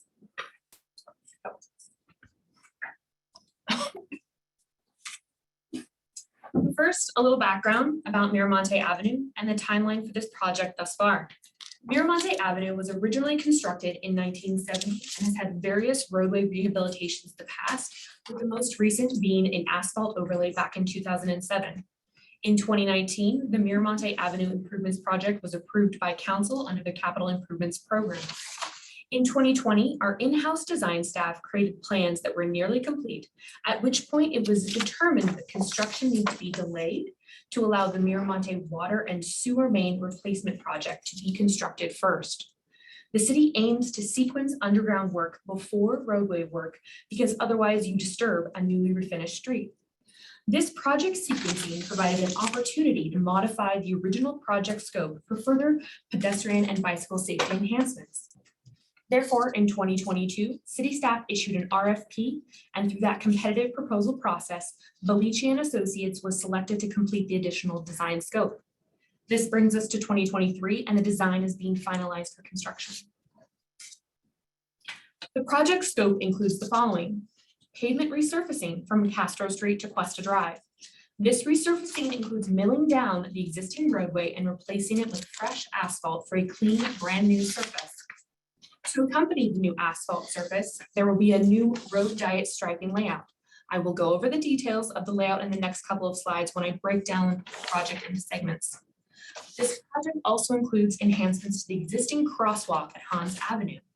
We will be installing a pedestrian actuated LED enhanced lighted crosswalk system. We'll also be closing a sidewalk gap between Starway and Barbara Avenue. Installation of ADA curb compliant ramps and buffered Class 2 green bicycle lanes on both sides of the street, as well as a segment of Class 4 bikeway or cycle track on the east side of Miramonte Ave between Hans and Castro. This aerial photo shows the full length of the project from Cuesta to Castro, and the next few slides we're going to zoom in. Now, zooming in, we will start at the northernmost end of the project at Castro Street and work our way south towards Cuesta Drive. Segment 1 focuses on the new layout from Castro Street to Hans Avenue. To orient you, please note that the parcel identified at the bottom stating ownership by the city of Mountain View is Graham Middle School, which is the terminus for student bicycle traffic. Starting at the intersection, you will see that we are not making any changes to the number of vehicle lanes approaching the intersection with Castro Street. In order to maintain the intersection operation, we are conforming to the existing conditions. We will be upgrading 2 of the existing crosswalks to high visibility striping. And as vehicles travel south along Miramonte, the lanes merge from 4 travel lanes to 2 travel lanes with a 2-way left turn lane in the middle. On the eastern edge of the roadway, which is towards the bottom of the image here, you can also see the start of the 10-foot wide 2-way cycle track. This cycle track will allow students to ride south towards Hans Avenue on the east side of Miramonte without having to ride on the sidewalk. There are existing Class 2 bike lanes on Miramonte Avenue, but that does not mean those bike lanes are utilized. The vast majority of students prefer to bicycle home in the counter direction to vehicular traffic on the sidewalk at the bottom of the image, rather than having to cross Miramonte Avenue twice at both Castro and Hans. As we move south, we can see the cycle track continues until the intersection with Hans Avenue. The Castro Street and Hans Avenue intersections are only 650 feet apart. For cyclists traveling south in the cycle track that wish to continue south along Miramonte, when they reach the Hans Avenue intersection, they will need to use the enhanced crosswalk to cross Miramonte Ave and continue in the buffered bicycle lane on the west side of the street. We will be bulbing out the curb ramps at Hans Avenue to shorten the crosswalk length and encourage slower vehicle turning movements. The upgrades to the existing crosswalk at Hans Avenue include the high visibility crosswalk striping and the installation of a pedestrian actuated LED enhanced crosswalk system. Here is a typical cross-section of the roadway if you were standing in the crosswalk at Hans Avenue looking north towards Castro Street. Starting from the left side of the image, which represents the west side of the street, you can see that we are retaining the on-street parking on Miramonte Avenue and keeping the bike lane while adding a striped buffer. Then there will be a southbound traffic lane, a two-way left turn lane in the middle, a northbound traffic lane, a 1-foot buffer next to the curbed median, which is protecting the 10-foot wide two-way cycle track. Segment 2 is from Hans Avenue to Barbara Avenue. This segment includes Class 2 buffered bicycle lanes on both sides of Miramonte Avenue, filling in a sidewalk gap on the west side, which is the top of the image shown here, between Barbara Avenue and Star Way. The reconfigured striping layout allows for the inclusion of the buffered bicycle lanes and the retention of on-street parking in front of the residences between Barbara Avenue and Star Way.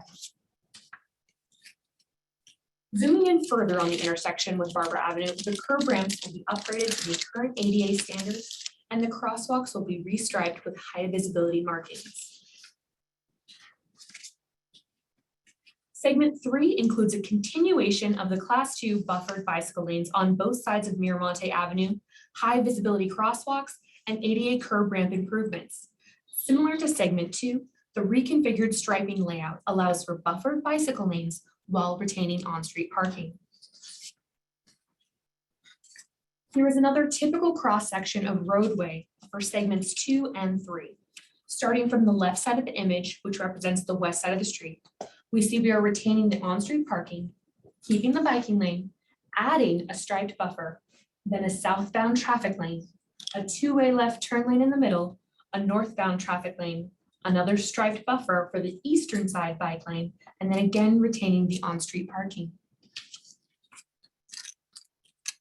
Lastly, similar to the intersection at Castro Street, the number of vehicle lanes approaching the intersection with Cuesta Drive is not changing in order to maintain the existing traffic signal operations. We will be restriping the crosswalks with high visibility markings. So what are the next steps? We will be taking the BPAC's input we received tonight, and then on May 15th, we will receive the Council Transportation Committee's input. Belici and Associates will then complete the plans, specifications, and estimate in preparation for advertising the project for construction. The project will be advertised for construction this year, but an exact date will be dependent on the construction closeout and completion of the Miramonte Water and Sewer Main Replacement Project.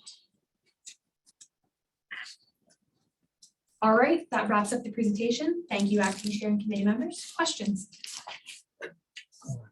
Yes. Member Barton, clarifying questions. So question, I saw the reduced curb radius, I believe at Hans to Miramonte. So is there a standard for 35 to 25 for intersections or in the city, or how, what is that what's the curb radius?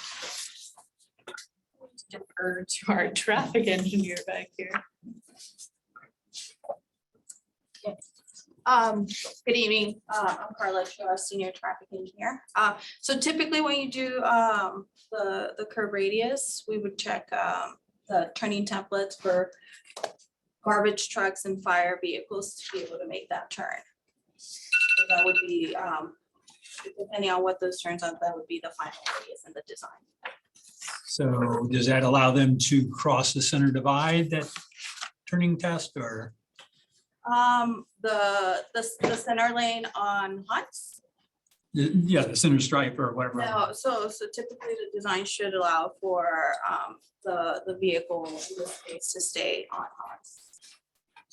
No, I guess if it's turning from, let's say it's going north eastbound on Miramont and turning onto Hans. That looked like a very tight turning radius, maybe on the order of 6-8 feet. Is that sufficient for a garbage truck, or do we have those standards and know the wheelbase of the garbage trucks? Or how do we know that's a good turning radius? Because I think we saw other turning radiuses on California Avenue. So there's typical templates that are used in the design phase to determine that final radius. So the templates basically outline the wheel paths of the vehicles. Is that something available to the public? Catherine, do you happen to have those? We can provide them, and they should be like pretty standardized. We're going to standard engineering show regulations. They have turn radius templates that we can use, and so we can let the public know what size turning radius our trucks are, because those are standard turning radiuses. So we can just Yes, because I guess those look great, by the way. I guess I wasn't sure. It looked like they were much larger turning radiuses on California Avenue. So I'd like to know if this is the standard and preferred for safe intersections, and the California one is not going as tight as it could or should. And I guess I'd like that information so we could discuss that going forward. But I'd like the turning radius there. I guess I'd like to know if this is grade A standard and we're getting a C on California Avenue and we got a D someplace else. So we can kind of talk about them in specifics. So just to add a little bit, when you do the turning templates, there's a lot of factors that go into it, as well as the receiving and the starting lane widths and all that take into effect. So it's on a case-by-case basis, trying to accommodate. On California, there's a lot of signalized intersections, so there's options often to set back the limit line, which they did in several of the approaches to allow extra flexibility for the larger vehicles to make that turn. So if that's needed here, we could push back. In this case, we already have the stop bar set back a little bit. So it goes on a lot on a case-by-case basis. Okay, yeah, I guess I'd like to just understand, what the input parameters are for the different cases. And so when we see different designs, we can compare. Like, say, if this one looks good to me, it looks like a nice tight turning radius. Some of the others, and we referenced the ones with pork chop islands, have huge turning radiuses. And like to understand, when we are interpreting loosely what standards are and when we're interpreting strictly. May I add I think kind of also what you're asking about, even just on this one diagram that we're showing here, why the turning radiuses are very different between Hans Avenue and Star. Is that kind of what you're talking about? Yes, yeah. I mean, the Star, obviously, it doesn't look like Star is going to be modified. Is that a 20-foot turning radius or whatever is that one versus this one? And if Star came up for revision, would this turning radius be optional or could be applied? Because they're both 35 to 25s. Just like to understand that. So Ed Arango, Assistant Public Works Director. So this is a concept plan. And unlike the California where you actually saw the truck turning templates, we hadn't applied the truck turning templates here. Again, it's more of the concept of the buffer bike lanes, the concept of the two-way cycle track, the road diet. That was the effort here. And so the design consultant had not yet applied the certain templates, so we'll have to apply that, but we want to get your input, and we'd absolutely look at that. And we do apply them consistently based on the corridor you're on. If it's a major truck corridor or a major transportation corridor, then we'd apply appropriate templates.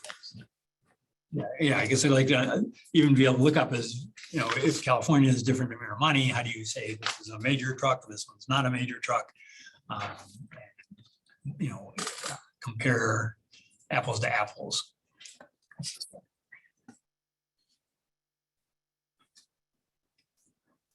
Any other committee members? I have two questions, one of which I think may have been answered in earlier, but I think there might be a cut and paste error, so I'm gonna re-ask. So are sidewalks included as part of this project? There is a sidewalk gap that we are closing. So yes, there is a segment of sidewalk included as part of this project between Bar Pratt and Sixth. But the rest of the sidewalks will be effectively left as is. Alright. As long as you're not talking about the ADA curb ramps, because I am upgrading the curb ramps as well. Okay, and then my other question, which I think was answered, but there's I think a cut and paste error on that page, but when I looked at the cross section on here, it's different than what we're doing on California Avenue, where the cross sections that are proposed here are sidewalk, actually not on this specific, actually even on the left of this screen that's up, it's sidewalk, parking, bike lane, travel lane, which puts the bikes in the door zone. And California Avenue, it was sidewalk, bike lane, parking. That makes sense. I just was wondering why the difference. Thank you, Member Fenwick. The biggest difference is that the Miramonte and California are different streets, and that Miramonte is majority single-family houses with closely spaced driveways. California tends to be more multifamily housing, and the driveways are more spaced apart. So each driveway needs line of sight to enter and exit the driveway safely. And when you put the cars out further in the roadway, it reduces the line of sight. So this is a compromise to achieve all of those things. Thank you, thank you, thank you. I appreciate that. That was all my questions. Thank you. Okay. Any other? I have some questions. First question, a difference between this street. So this is very similar to Shoreline, which connects to, which already has striped bicycle lanes, very similar to what we're looking at here. A difference is at the intersections on Shoreline, there are bulb outs that come out to the bicycle lane at all the intersections, and there are not in these plans. Is there a reason why there's a difference? Your question, Member Sun, I'm not familiar. I'll defer to Rob. Yeah, Robert Gonzalez, Principal Civil Engineer. So the Shoreline project, the Shoreline Bus Lane project, the improvements there were designed as a thoroughfare, as a major arterial in and out of the city. And it was intended to deliver transit improvements with the bus lane, pedestrian improvements, and really take up more right of way. That included purchasing right of way. So that was a big strategic plan that the city had for Shoreline. This project started out as a pavement replacement project. So it was identified because the pavement needed to be replaced. So as the project had a little bit more time during design, the transportation and the transportation elements became evident, and we applied that to the project. So this is really intended to do curb to curb or gutter to gutter improvements. That includes the curb ramps, but it really didn't include taking additional right of way. Okay. Could we move to the previous slide? Sorry, it's different on mine. The one where we see the other, yeah, here. Where's this one I'm looking at? Oh, Castro. yeah, can we go through, there's one I'm looking at on my screen, which is sheet 4 of 6, which is different from this. I don't know. What's the intersection? It is Star Way. Further down there. There's a loop. Or, yeah, sorry. We can on the bicycle approach. So just to the right of this, there are those striped boxes, the green boxes, right? right before Starway. My question is, okay, so on Shoreline, there will be a curb bulb out with those green boxes. What do those green boxes mean? Thank you for your question. The green boxes, if they are dashed, so it's not a straight line, that indicates the conflict zone. So it's telling cars that it's not solid. It's also telling bicycles cars will be entering that Okay. area. So I guess I'm confused because on Shoreline, it bulbs out to where the bicycle lane is, and then there's the travel lane. So the only thing between the travel lane and the bicycle lane, and the curb, is that striped area.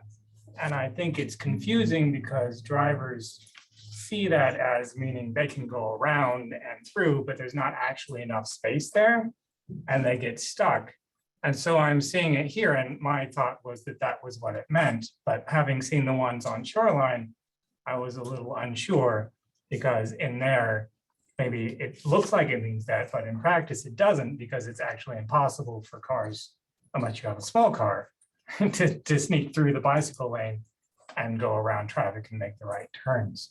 And it also seems, so Star is a small street with no signal.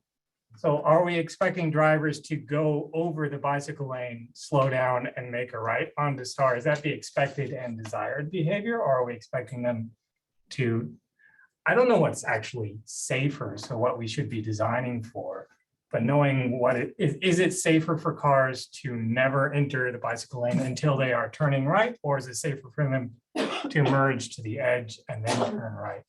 And which of those are we designing for in our design? So if I could clarify, I believe you're required to make a right turn from the right turn lane, whether you're a bike or a car. But it's not a right turn lane, it's a bicycle lane. It is a right turn lane for 200 feet before the intersection, according to the California Vehicle Code. All intersections, including Hans and Yes. Star. Yes, you're allowed to enter the bicycle lane 200 feet before, whether it's marked with dashes or not. That's So news. some the elephant footprints or the big green dashes indicate where it's expected, but it may actually start before that. Because most of them don't go for the full 200 feet, but most drivers aren't aware of that. That's why you hear about right hook turns, because they're making a right turn from a lane that's not adjacent to the curb, which is the bike lane in many cases. But it's 200 feet. That's state of California. Yes. That is really Thank neat. you for that clarification. I do want to, just for my edification, what part of Shoreline were you referring to where there was a confusion? Okay, so specifically Shoreline and Latham, where I used to live. There's a bulb out and a footprint.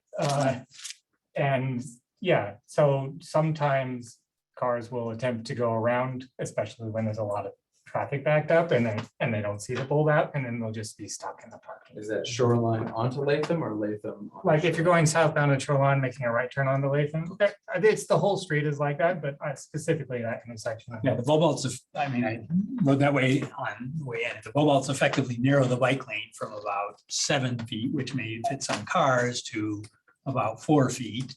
So if the car and the lane is over enough, then maybe 6 or 7 feet still for you to squeeze through on a right turn. But effectively, the bike lane is narrowed, and it's not usually adequate for most cars, but if there's 2 small ones and they're over, yes. And then they could enter that area 200 feet before the intersection. Okay. Interesting. That is, I believe, all of my questions. So we will now open to public comment. Any member of the public in the room would like to speak on this item? Yes. My name is Chris Perry. I live in Mountain View. I have a daughter who's in Graham this year, and I have an older son who used to bike to Graham many years ago. And I'm very excited about this project because as a parent, one of the concerns I've always had was the safe routes to school route to Graham is that stretch on Miramonte from Hans to Castro, where you have cars going very fast. Bikes, I noticed in the morning, many students biking through Hans, treat that stop sign as a yield sign and whip around the corner without stopping. And on the way home, they drive down the wrong way.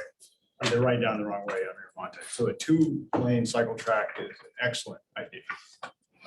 The one issue I wanted to bring up on a cycle track, and this is just from my own experience riding in cycle tracks. I don't see them as much around here, but in other cities in North America and in Europe where I've ridden cycle tracks, whenever you put a cycle track on the side of the road, it means the inside lane of the cycle track is always going against traffic. And the perception of safety, it really turns on how wide that median is and how solid that median is between you and the lane of traffic that's running against you. I have been in situations, not here, but in other cities, where if it feels narrow and you see a big truck with a wide mirror coming at you head on the other way, it's a little nervous, right? But 6.5 feet seems like a good width that would address the big truck safety concern, as long as that, it wasn't clear to me, but it looked like it was a concrete divider. If so, that's great. I did notice that it tapers to less than 6.5 feet at the turn. That may be just a necessary requirement of the intersection, but certainly where that tapers, certainly want to keep in mind the width and height of the median, so that people have a sense of safety as they're riding against traffic. That was my only comment. But thank you for doing this project. This will greatly improve safety for Greenup students. Thank you.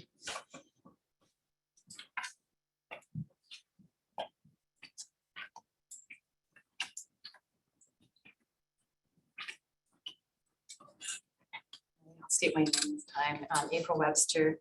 Could you go to slide 12 or 8? Sorry, we just have to open it up. I'm sure. Take your time.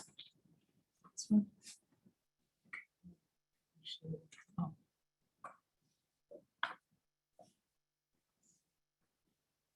While they're looking for that, I bike along this route a fair amount. That's my exercise route coming back from Foothill.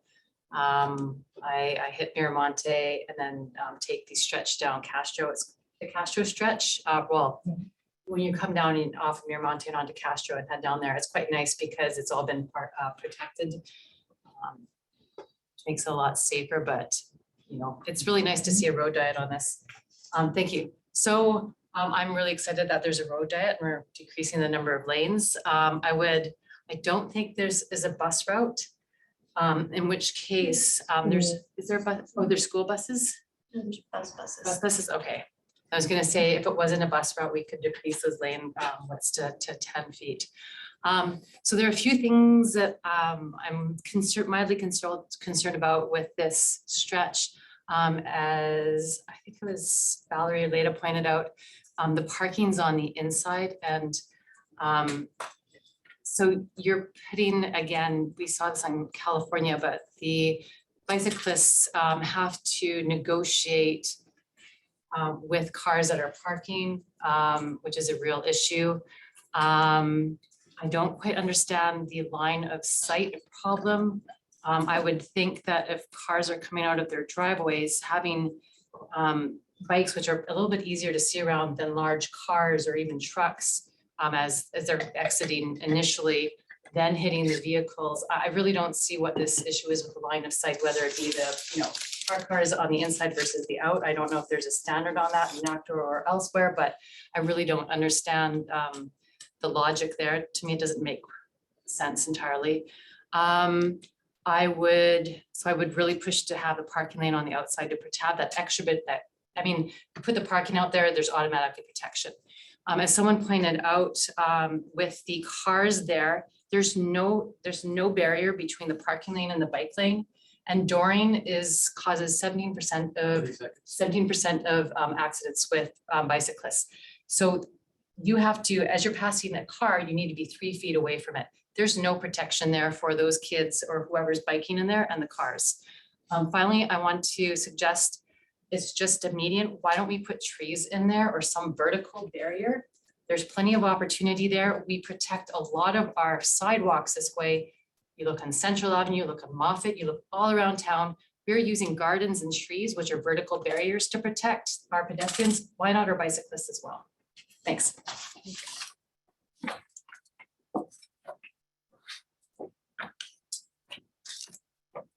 I don't have a comment. I'm headed.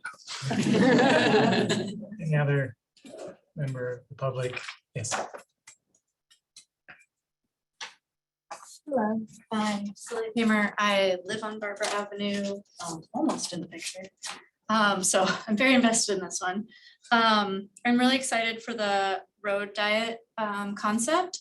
Actually, we got to trial that the last couple weeks because with the sewer line installation, they've only been having one lane of traffic go each way and everything is just fine. So it does seem like in their work or maybe with the power outages, they messed up some of the light cycle timing. So hopefully someone can check that out. Otherwise, the single lane of traffic, there hasn't been any issues. I would ask that as we're going through this development, you look into doing the head start for pedestrians at those crossings. They aren't protected left turns coming from Maryland or Barbara Avenue. And I think personally, I've put in like 4 near misses. I've even had ones where I've been waving my umbrella and people, they're really trying to see me and it's just not what they're looking for. It's not what they expect. So having that head start would really be useful. I was wondering why the sharrows for the bikes don't cross the intersections, for instance, at Star and Barbara, to give more visibility that bikes will be going through there. Again, the greenery on the curb on the island for 6 foot wide, it seems like we could have some trees there. I would like some markings on Hans to indicate that bikes are going to be coming out of a cycle track, some signage to say cycle track ending, bikes, you know, exiting here, things like that. Because currently with the design, it just looks like a normal crosswalk and cars are not going to expect bikes to be coming much closer to them and making that left turn into their adjacent lane. And then my question based on experience when they did this conversion on Arastradero in Palo Alto is at the crossing for Hans across Miramonte, who is waiting? Because just having the pedestrian started light on Arastradero when it's a constant stream for 40 minutes, even with low traffic, that will build up cars very far away. So it might be worth putting in the red flashers where there's kind of a turn taking scenario. Or maybe the crossing guard will be enough for that, but something to consider. I wouldn't want the bikes to wait too long because there's not a lot of space for them to wait. So, but just something to consider, who's waiting and for how long on that intersection. And then finally, going through this, I don't know when this picture was taken, but I can say it reflects current reality. I can only find 4 cars parked on the east side of Miramonte in this entire stretch. And it's all between, I think, Slide Key and Barbara. Have we considered just removing the east side parking and turning this into an actual green complete street? Because it is not very heavily utilized and I'm not sure it would be missed if the exchange was a really nice greenery along there, especially because the greenery that is there gets hacked back by PG&E. So maybe if there was some not quite under the power lines, we could actually have some trees along there that don't look like, I don't know, heart-shaped popsicles. All right, thank you.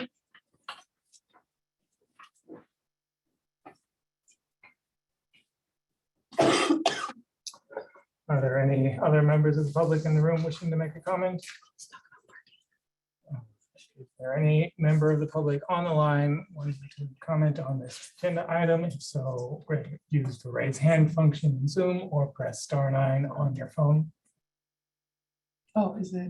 Yeah, we have a couple.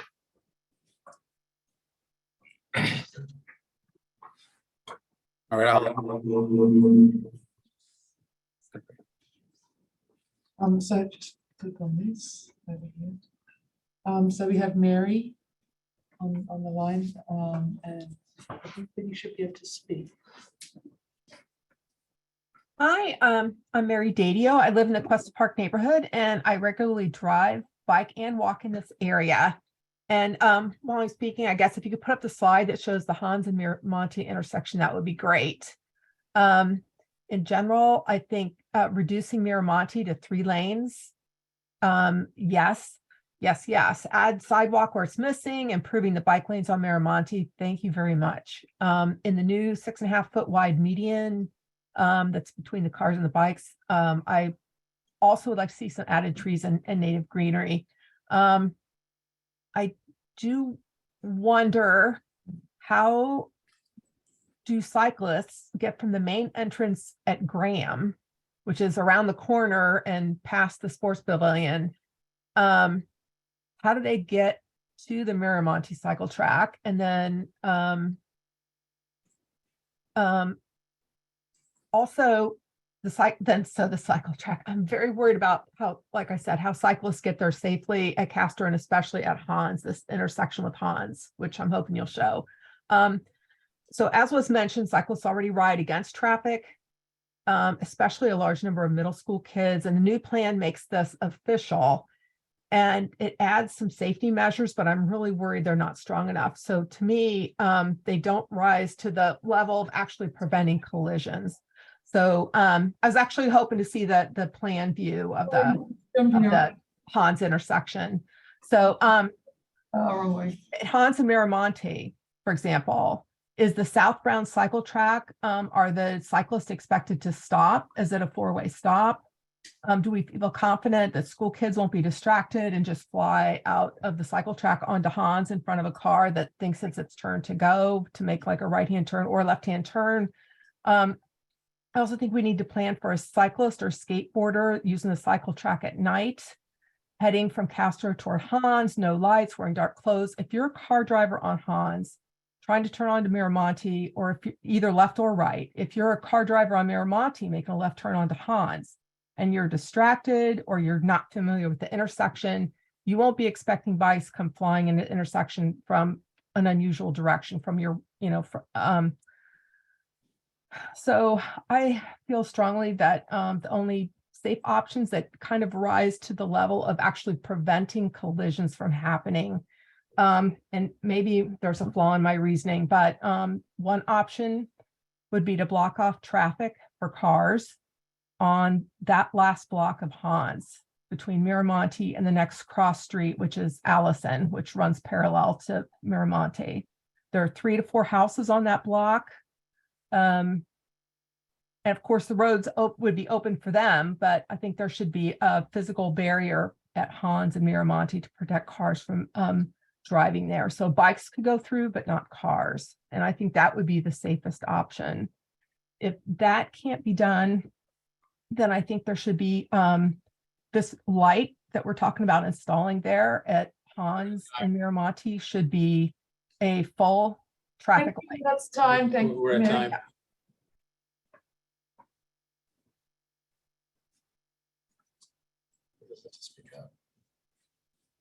And we also have Bruce England. Let's talk. Yes, thank you. Bruce England again, Wisman Station Drive.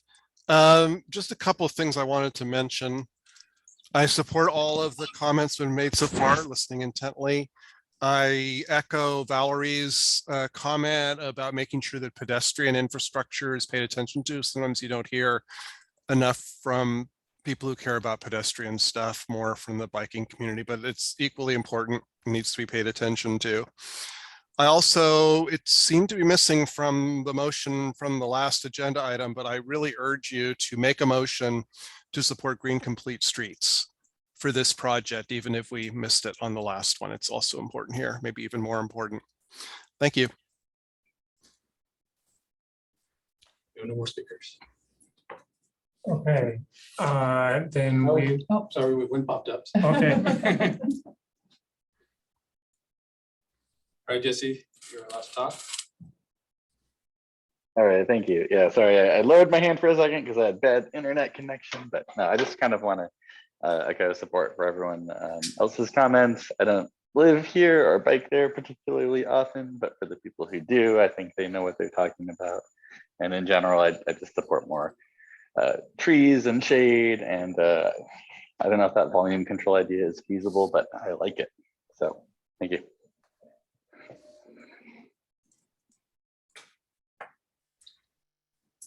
Okay, then we will move on to committee member comments? Would any committee members like to make a comment about this item?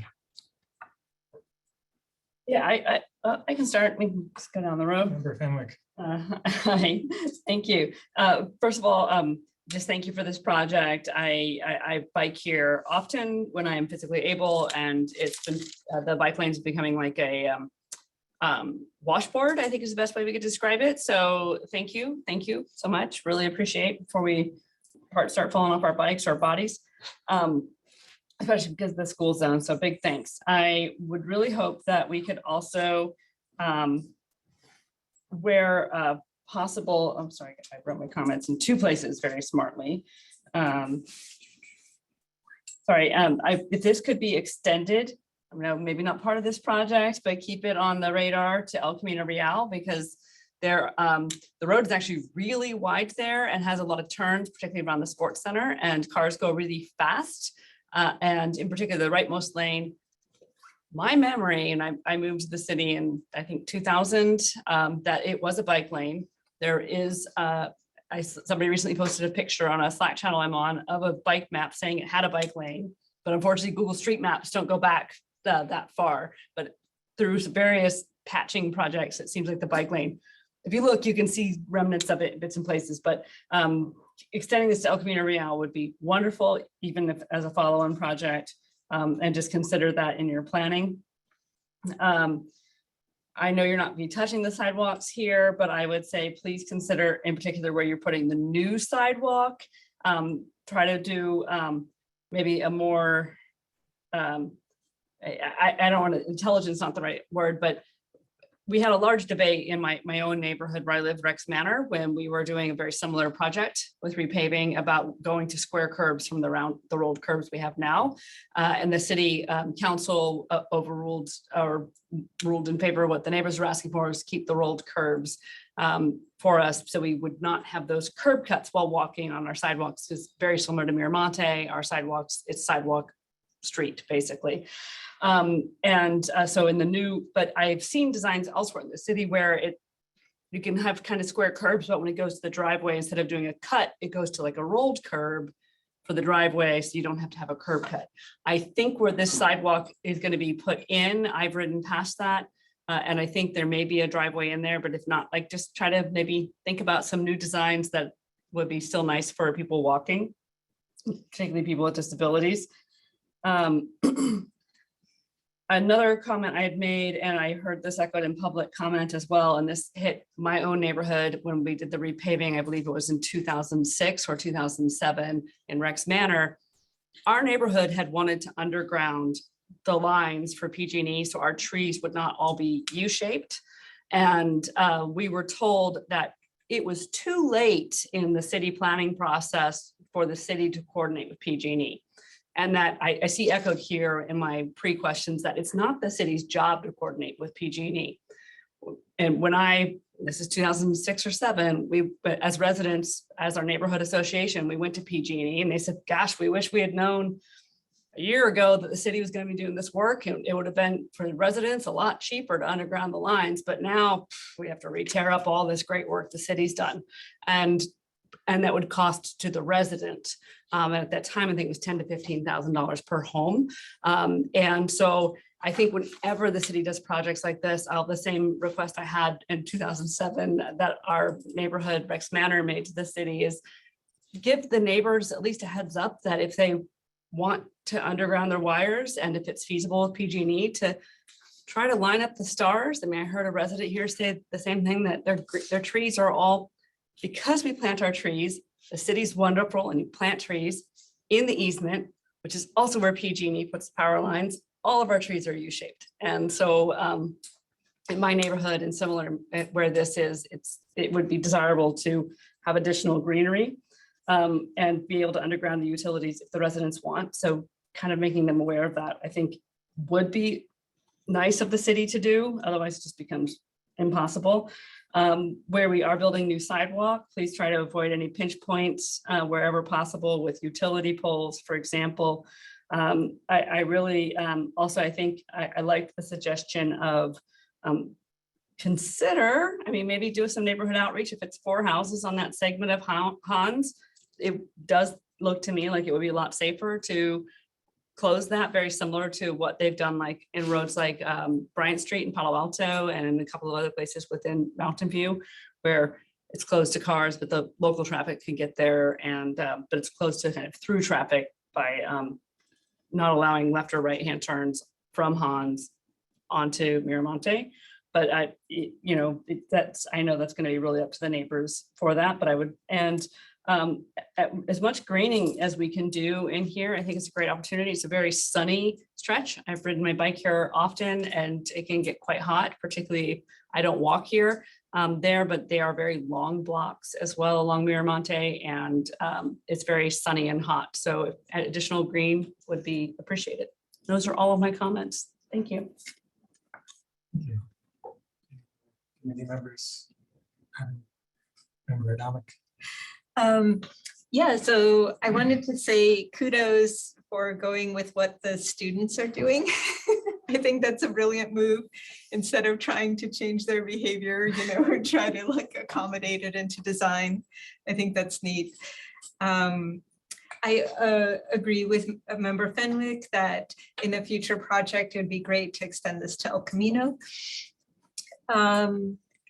We had public comment from Mary DiDeo asking how students would get from Graham to Miramonte, and I saw that that was explained in the clarifying questions. But anyway, are those posted? I don't know. In any case, I just wanted to comment that there is a way that minimizes the amount of time they spend on Castro, and they would just be on the sidewalk for a short time and then be on Miramonte. And then this is going with Terry's earlier comment, and maybe this is even more of a stretch, but just on the satellite image, it looks like there's a vacant lot between Graham and Veranda.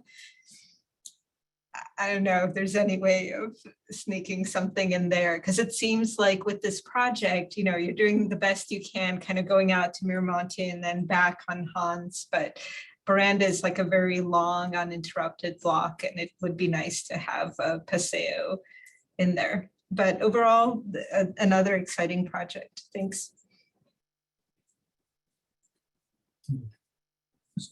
So I'll piggyback on Lada's comment. I think that lot that the easement would have to be through is maybe for sale. So likely pending development for Paseo to the back of Graham, so they don't come out. I thought I saw something about that. Not positive, but I believe. I can comment if you want to. Okay. The city did attempt to get a Paseo on that development when it went through entitlements, and that there's not a willing seller on the other side. But in order to provide that public access easement or to provide the land. So they didn't ask for any additional development rights. It's going to be negotiate with the city. Yeah, I mean, it was not something where we would want to get it by eminent domain, so it needs to be a willing seller or someone who's willing to provide it as a public access easement. If the entitlements lapse, then perhaps there's another opportunity down the track. So the other comment I would make is knowing student behavior, knowing 13-year-olds aren't going to change, the two-way cycle track is probably the only viable option. One was recently put in front of Los Altos High School, not as buffered, I believe. The results have been good. There, were a couple of collisions, but they were much lower speed than they likely would have been without the cycle track. And it does take time for people to expect bicyclists traveling in the wrong direction, given that that's not frequent in this county. So I think it's a good project. The only question I had is on the map, in the parking lane, the little hash outs are the reddish or purplish. Are those planters, or what were those, I guess? I just want to make sure I understand the question. So Robert Gonzalez, the principal civil engineer, the purple markings in the parking lane? Is that Hans? On the curb lane. So between, let's see, it's page 6 of 9. They're kind of hashed, looks like brickwork or something. Is that a bike lane? No, it's in the curved island. Are those planter boxes or those? So that portion of the design, that little kind of hatched mark on the southbound side of Miramonte. Yes. The materials for that haven't been designed yet. This is really preliminary. We want to show you guys the concepts. So we're open to look at that. The intent there is to move the bike lane away from the traffic at the beginning of the two-way cycle track. So that's a transition area. But we could look at that to see what makes the most sense in terms of materials. Yeah, I guess so the question was, is that curbed island suitable for green planting? I know it's tempting. There are trade-offs with green plantings in terms of maintenance and in terms of how to install it. I know that there's a lot of utilities buried in Miramonte, including sewer and water and Cal water, so third-party utilities as well. So we can look at that. I know that there's within staff ranks as well as the body here. There's interest in putting in green planting along these strips. So whether it's trees or kind of lower profile plants, we can look at that. Okay, yeah, I was hoping those were boxes for trees, but it sounds like that's not yet. Okay, thank you.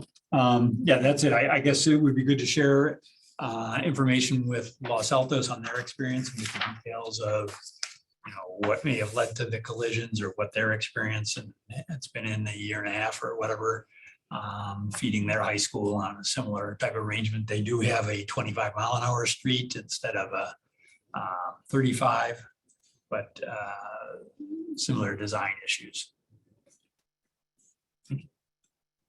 I actually, I have a, just bringing these slides up, reminding me, I had another comment on slide, I believe it was 10. And I realize this is concept. I don't think this is slide 10. I think it was segment 2. One request, and this is on, I think some of this is kind of changing from standards, but from my friends and family that are low vision or blind, the way that you have these curb cuts in direct people to walk diagonally across the intersection. Similarly for people that use assistive devices like wheelchairs or walkers.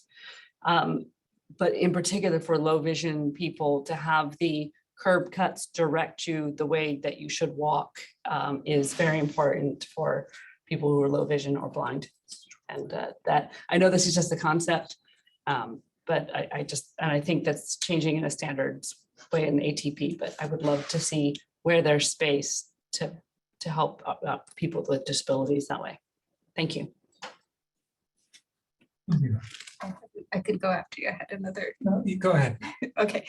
So sorry, this is about having plantings and containers and more trees and so on. So I do love plants, but I also drive an old 91 Honda Civic, which is not very high off the ground. And I found in some places, for example, like the beautiful flowers in the median on California Street at Castro, like I only have like the top portion of a bicyclist or pedestrian that I can see.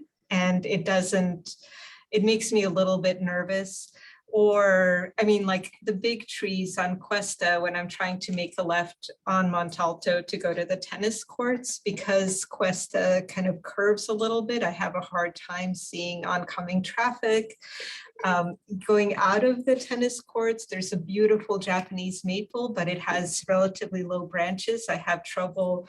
I mean, I really try hard, so I'm not going to hit any bicyclists, but I have trouble seeing bicyclists going along Cuesta. So I think greening is great, but I wouldn't recommend it uniformly in all cases because of reduced visibility. I guess if I can ask a quick question regarding greening, at what point, this is concept, at what point would we be looking at how much and where any potential planters or greening would be added to the project? So Robert Gonzalez, Principal Civil Engineer. Mm-hmm. So our objective here is to get your feedback and incorporate it into the design. So I think we are. I think we're hearing that more greenery is better for this project and for the prior project. Our plan going forward from here is to take this project to the Council Transportation Committee, presented to them. Our plan wasn't to come back to this body again. We're going to use that as the next stop in terms of checking for outreach and community involvement, and then take it to council from there. Okay, thank you. Okay, so my question or comments, I guess my first comment would be a difference between this plan, a small difference between this plan and the California plan is that your suicide lane, your median turning lane is 3 feet wider. And I was wondering if we could bring that down to 10 feet and maybe get the cyclists a little bit further away from the doors. Seems like a very small, easy improvement. The second one, since there's no phase 3, there are 2 places where the bus lane and the cycle lane interact on the north and the south side of the project. And if we had the merge happen before, like before they enter the project, like south of Cuesta or north of Castro, then we would have space, I think, to put a bus island there and remove the conflict between the buses and the cyclists. So I would like to see that considered. And support greening where we can and where it's feasible. And I also support going along with Adamic's comment of doing what the students are doing. Students are riding along Miramonte from Shoreline West. And so looking to fix that little gap of the bicycle lane at some point in the near future. I would really like to see that. Those are all of my comments. And is there anyone wanting to make a motion? Then thank you very much. We will now move on to item 6.3, advisory body input on fiscal years 2023, 24, and 2024, 25 council work plan potential projects.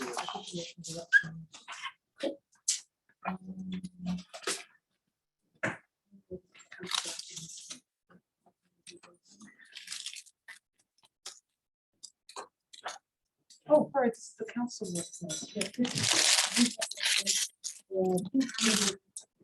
And did you provide to? Yes.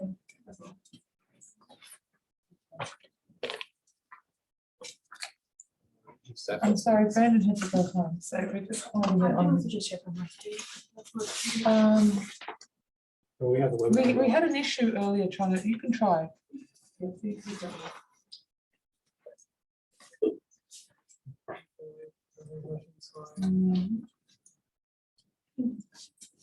Oh, it's working. Perfect. Thank you. Good evening, committee. And thank you for having me today. My name is Laurel James. I'm the principal management analyst for the city of Mountain View and Oakland City Manager's Office. I'm here with you this evening to discuss the fiscal years 23 through 24 and 2024 through 25 council work plan potential projects. As you may already know, the council develops a work plan every 2 years to identify high priority projects that are of particular interest to the council, significantly advance the council's strategic priorities, and typically require also significant city resources, particularly staff time to complete. Council places projects on this work plan in order to facilitate focus and visibility through regular updates, to prioritize resource allocation, and to allow council to easily monitor the progress of the implementation of these projects. And the goal with having this 2-year work plan is to balance responsiveness to council and community needs with the ability to plan for staff time and run the organization effectively. So on February 28th, the council had a study session in which they identified 42 potential projects for inclusion in this 2-year work plan, 20 of which were carry forward projects from the existing 2021 through 22 and 22-23 work plan. 10 were already being considered for implementation during this 2-year implementation timeframe, and 12 were put forth by the council in that meeting. And tonight we're here asking for you to identify some of your highest priority projects as a committee to provide that input to council for their next conversation about the work plan. So as a quick refresher, for those of you who may not have seen, or for those who may not have seen recently, the council's strategic priorities are these 7: community for all, which is about inclusion, intentional development and housing options, mobility and connectivity, which I think relates very directly to the work that you do typically, as well as sustainability and climate resiliency, livability and quality of life, economic vitality, organizational strength, and good governance is the 7th one, which is really about the city organization and its function. So this is a brief overview that was included in the memo about the work plan development process and reporting timeline. Our conversation tonight is between 3 and 4 on that top line. So again, the council had that February 28th study session to discuss projects. And on the April 25th, they'll be having a conversation about prioritizing those projects. And so the feedback that you give tonight will help inform that discussion, along with the staff analysis that's going to include items like the project's ability to advance the council's race, equity, and inclusion goals, its impact on the strategic priorities, staff capacity, cost, and urgency are some of the criteria that will go into that analysis. And from that, council will place those projects into 3 different categories of priority, which we'll go over shortly.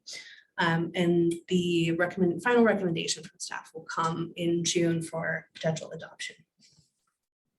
So one of the reasons we have this discussion is because the council work plan is one piece of the work that we do at this city. The majority of the work we do here, as you will know, is things that are our core services that are this kind of below the water part of the iceberg that don't get as much attention in council meetings and in the meetings we have here, which are things like street maintenance, tree maintenance, which have been incredibly important during these storms, stormwater, sewer water, and utility management, firefighting, policing, keeping our information technology services running so we can do hybrid meetings. And so that does take up the majority of staff time. And then with the sort of quote unquote discretionary staff time that we might have to work on special projects, the council work plan is up there among lots of other special projects, other capital improvements projects like the 2 that you were looking at this evening, implementing the housing element. So it's really about balancing the different ways in which staff receives direction from the council and receiving direction on how to prioritize that bucket of special projects. So once again, the council will be assigning priorities to these projects at that April 25th meeting. Projects placed in category A will be considered the highest priority and will be considered first in resources allocation, particularly staff, and in phasing. So we want to start those as soon as possible typically. Projects in the B category will be also high priority and will be considered after those project A projects, with the goal being that they would get well underway in that 2-year work plan period. And then projects in project C are priority, but they'd be worked on as time and resources allow. And, you know, we even had a council member propose a project and immediately say, that's a project C project. So, you know, don't spend a ton of time trying to prioritize it. So this evening, we do have a proposed process for the discussion, which is that each committee member was asked to identify and can share up to 10 projects identified as their most important. Staff, I will record responses to identify a consensus for an aggregated or collective recommendation, up to 10 projects to forward on to council. And then we'll review and confirm where you are in terms of your recommendation after that conversation to see if those are the projects you would like to share with council. So with that, I would love to take your questions about the process of their projects. And I also might rely on some of my colleagues who are better versed in some of the public works projects to answer more technical questions as well. Sorry. Thank you. So do we have any questions? Just making sure the list was what we were sending in attachment 3. Yes, I believe so. I have a, I don't know if this is a question or comment. There's a lot of knowledge to know what some of these mean. And I am assuming that we're not expected to have all that knowledge. And we're supposed to be more representing this body and our goals as serving the needs of bicyclists and pedestrians and active transportation in the city, rather than just what do I, as an individual resident of Mountain View, feel are the 10 most important projects for the city. So that's an excellent question. Thank you. One of the reasons that we asked our council advisory bodies to identify their most important projects is because we know that those perspectives will be informed by your service on this committee.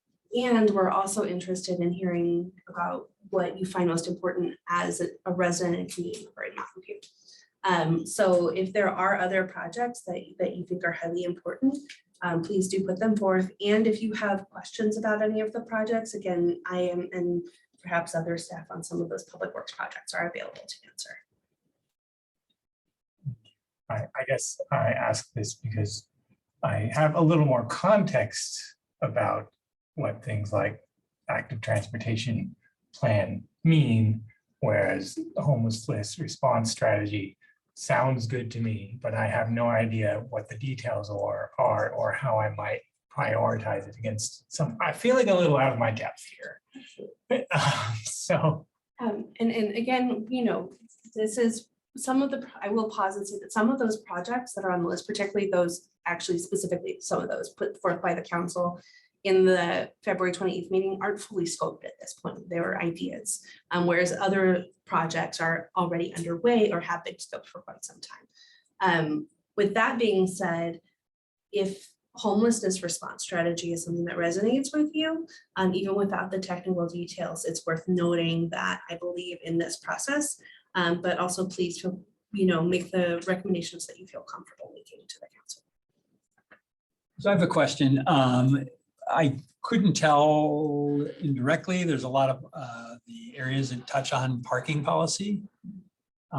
Is there a set city policy about continuing to provide free parking in various areas of the city, whether on street or off street? And where is that in the work plan to address or not address? So there is not a specific, so I can't speak to the current city policies on providing free parking. And I do know that it is obviously available in parts of the city. There is a work plan project that's about reviewing the city's parking regulations holistically in light of the city's other goals and in planned growth and development in parts of the city, which might include some of what you bring up here, but that is not a separate work plan item. Okay, so is it under one of the ones that is identified on the list, or? I think that we could collectively assume and perhaps refer my colleagues that it would probably be included in that holistic review of parking regulations throughout the city. Thank you. I did have a question. I think this was in the memo, sorry, Valerie Fennick, and that these prioritizations, even that come up from council, are not going to stop like a current capital improvement project that's going forward, right? This is like you were showing the tip of the iceberg, things we could do to advance and improve our city. And all right, great, appreciate that. Absolutely, and you know, this helps prioritize staff resources. It's not going to stop a project. Our public works director may have something to add that's already in process, and particularly where there's a timing concern, for example, a grant that needs to be expended. And it does help with the allocation of staff resources and identifying what's most important to council. Would you like to add something, Public Works Director? If you don't mind, Dawn Cameron, Public Works Director. And we had this actual discussion with council at the first study session, the relationship of the capital projects to their council work plan priorities and to what extent should capital projects be listed. So first off, it's the capital improvement program that defines the full list of capital projects that we are working on and helps to define the priorities for the capital projects in terms of what would be in year 1 of the capital improvement program versus year 2 versus year 3.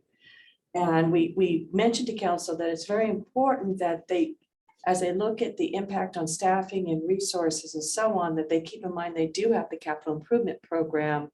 So as they look at new work plan priorities that they would like to adopt, to the extent they use the same staffing resources as the capital projects, we have to balance that out. In terms of listing a capital project as a council work plan priority, what we suggested to them was that it would be a project that they figure is so high profile that they really want to keep it kind of really top of visibility. There are regular updates we provide to the council on their work plan priorities. So this is a capital project that they would receive regular updates. But it doesn't mean that we are dropping other capital projects to work on this one. We still have to work on all the other capital projects. So it's more of a visibility factor of if a capital project gets added to the council work plan. Thank you. I appreciate that explanation. That makes a lot of sense. If I could just add on to your response on parking. Please do.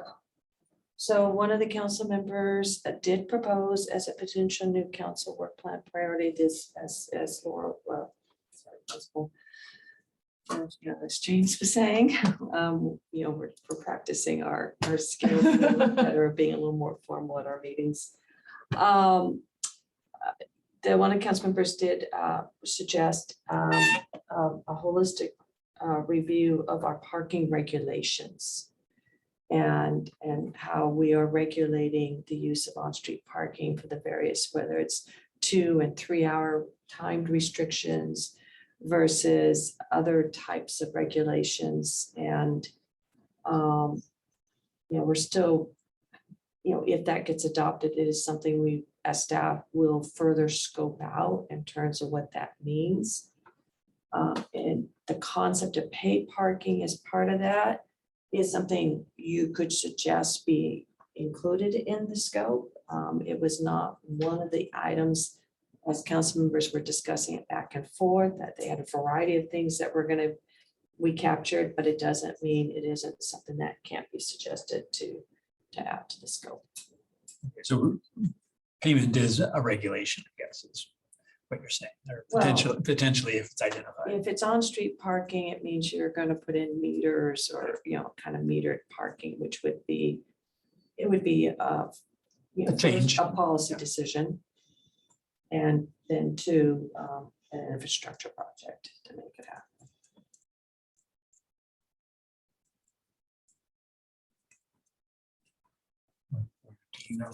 I suppose if there's no further comments, we are each supposed to now present 10 up to 10 projects? Wait. No, okay. Oh, yes, sorry. Would Do any, you have another question, Lotta? No, I just don't have my list yet. Oh. I'm working on it. okay, would any member of the public in the room wish to comment on the this item? So I guess I go to too many of these meetings. So I think I've heard this presentation like 4 times. Thank you. And I can say that PRC picked many of the things that I would expect people here will pick. So from the other side, I would hope that you consider prioritizing, they kind of mentioned that 24-25, the biodiversity landscaping plan and the street trees plan will actually both probably be in the biodiversity and forestry master plan.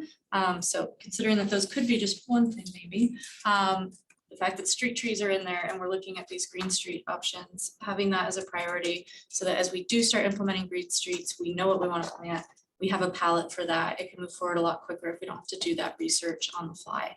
And then the other side, number 30 is the Parks and Rec strategic plan. Since so many of the bike routes utilize paths through parks, kind of being able to prioritize that, maybe having more of these park spaces and paseos, and you know, in all of our fantasy world, if it could go over the water, path that goes all the way through town, the San Francisco Water District or whatever. But in any case, more realistically, the lines on the parks master plan, and so will all the stuff, a lot of the things that are going to be added in North Bay Shore. So having that as a plan that we can organize our bikes and trails around, pedestrian trails around would be great. Thanks.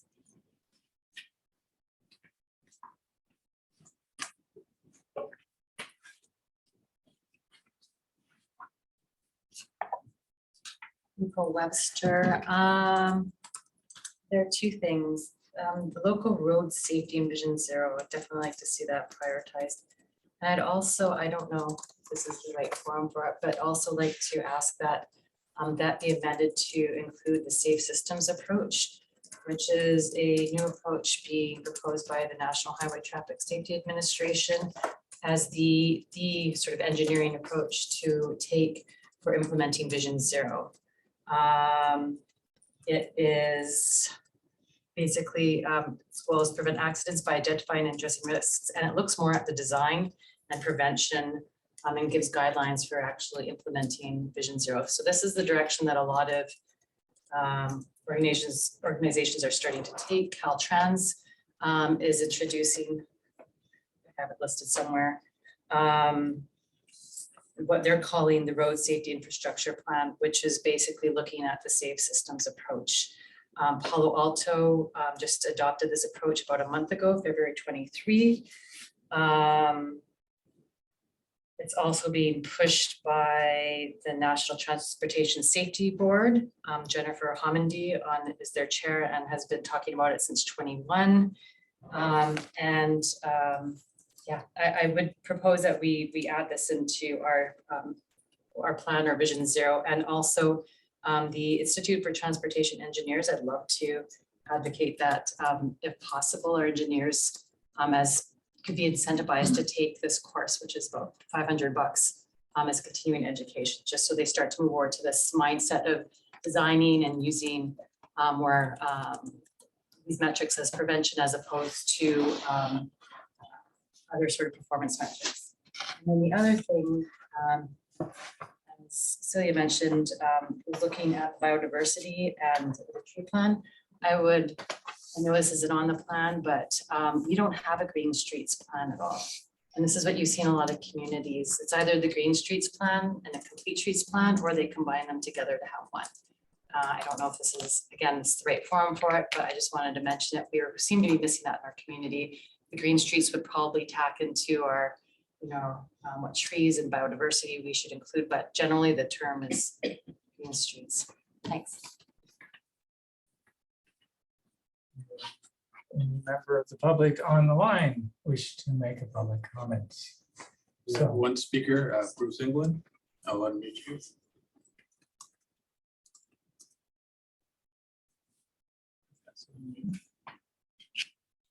Okay, I'm unmuted. Thank you. Bruce England, Wisman Station Drive, speaking again. I'm going to do this somewhat differently because I have a few items in the list in attachment 1 that I would like to just mention. I'm going to do it by number just to be expedient, but a few additional comments. One is that I think the parking is going to be out of scope for BPAC, except where off-street parking, maximizing use of parking garages and so on to get cars off the streets in the interest of safety for bicyclists and pedestrians. That could be a good thing, but I'm not sure that is necessarily being highlighted by City Council. I would really like all the advisory bodies to provide input on legislation, and that's never been in the work plans, and I keep asking for it, so I'll ask for it one more time. As April said, Green Complete Streets is expected to be in the community services plans, the biodiversity strategy and the Parks and Recreation plan, and also the active transportation plan. I don't know that needs to be called out separately. So I'm going to rattle off a bunch of numbers here. If anybody wants to record them for your own reference, go ahead, or don't. It's up to you. So here we go. I have 11 of these. I know that's more than 10. So so ignore one of them at least. Okay, so here we go. 9, 13, 17, 19, 20, 22, 23, 24, 30, 34, and 41. Hope that didn't go too fast. Thank you.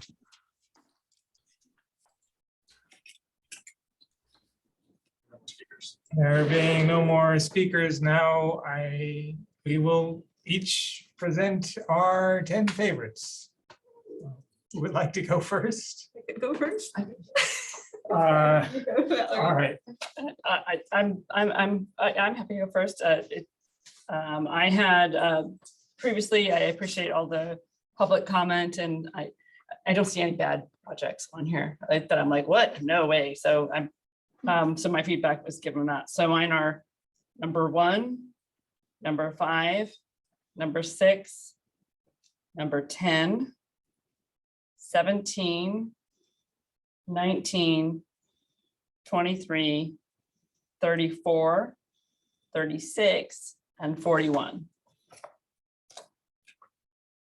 Is that sufficient? Just give the numbers? Okay. I can double check for you. Yes, that's it. Okay. Can I use 24 and 25 as one? Because I think in the work, they've been merged, the biodiversity and tree plan. That's fine.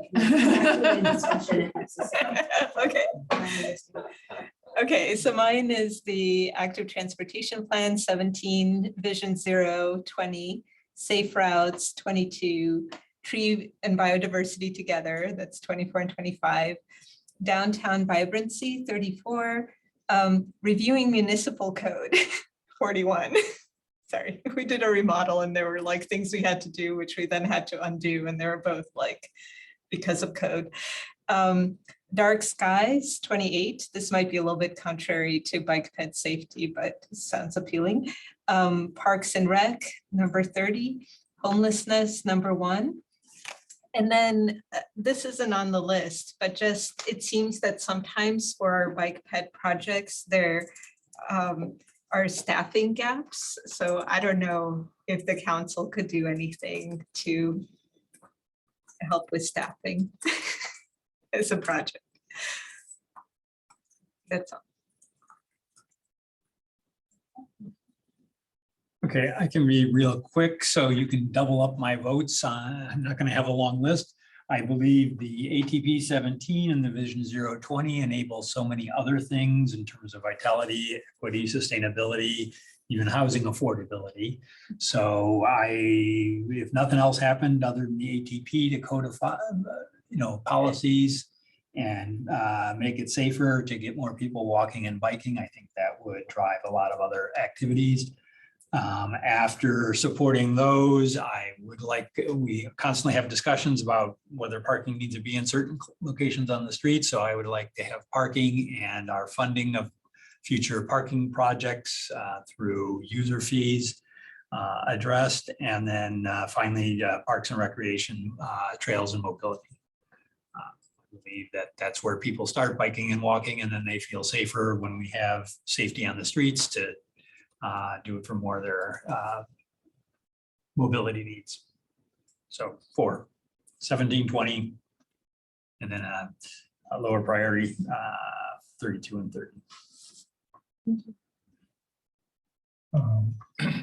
So I will give mine by my conceptual category of what I think of the items. So I see as part of encouraging active transportation and alternate uses, the active transportation ordinance number 16, safe routes to school number 22, local road safety plan number 20. And I also think, in number 16, the TDM ordinance will encourage people to use alternate modes of transportation.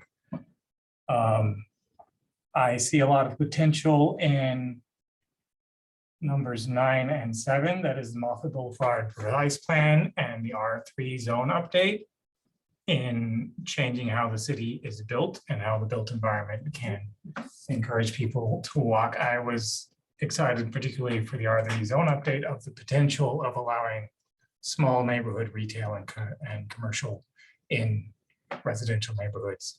Getting little grocery stores and coffee shops in your neighborhood will get more people out. And I think very important just in general, numbers 1 and 10, homelessness and displacement response strategy. And I also agree that doing a municipal code update, number 41, is the boring work that needs to get done. And so let's do it. Those are my items. Thank you. So collectively, the committee has identified 4 projects that have received a majority of committee support. So our project 1, developing a comprehensive homelessness response strategy. Project 17, develop a city active transportation plan. Project 20, bring the local road safety vision 0 action plan to council for adoption. And project 41, review and make amendments to the municipal code. With that being said, the committee can choose to go with those 4 projects or increase the number of projects. I'd be happy to share with you the 1, 2, 3, 4 projects that have received 2 nods of support that could be added for a total of 8 potentially. I would be interested to hear what those other 4 were. Absolutely. So that was 10, implement displacement response strategy actions. 22, expand the safe routes to school program. 30, develop a parks and recreation strategic plan. And 34, implement strategies for a vibrant downtown, including the Castro pedestrian mall. So 2 of those I already voted for, and I love the other 2 as well. So I have no objection to adding those. I would have had 46 on my list if I could have, but. Shall we do a straw poll? All in favor of adding those 4 additional projects? In favor of it. So I didn't have votes. All right. Sure did, I'll go with it. All right. And so with committee member Spartan's support of those projects. So I will add them, and let me repeat one more time what the final recommendation to council will be. I am just making sure that I am capturing it correctly before I.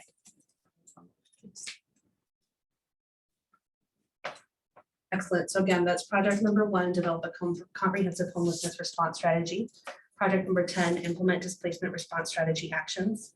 Project 17, develop a city active transportation plan. Project 20, bring the local road safety and vision 0 action plan to council for adoption.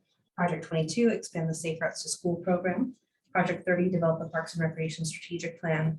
Project 34, implement strategies for a vibrant downtown, including the Castro pedestrian mall. And project 41, review and make amendments to the municipal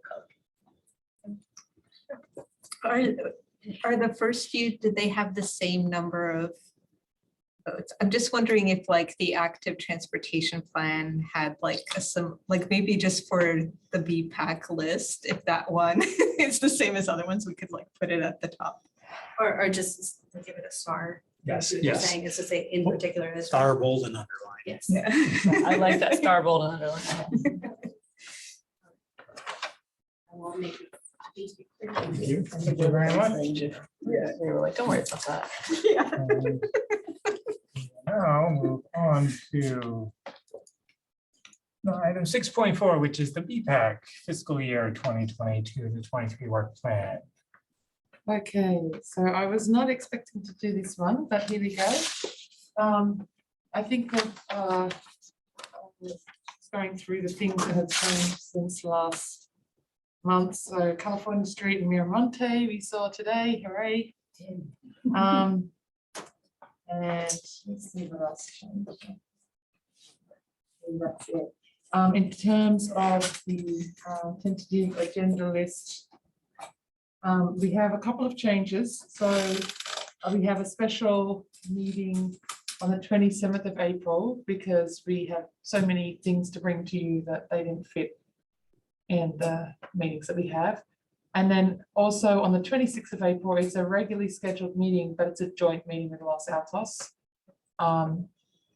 Then this item on speed limits and AB 43 has been added to the June meeting. So that's that for updates there. Oh, actually, the local road safety plan will bring that back at some stage as well.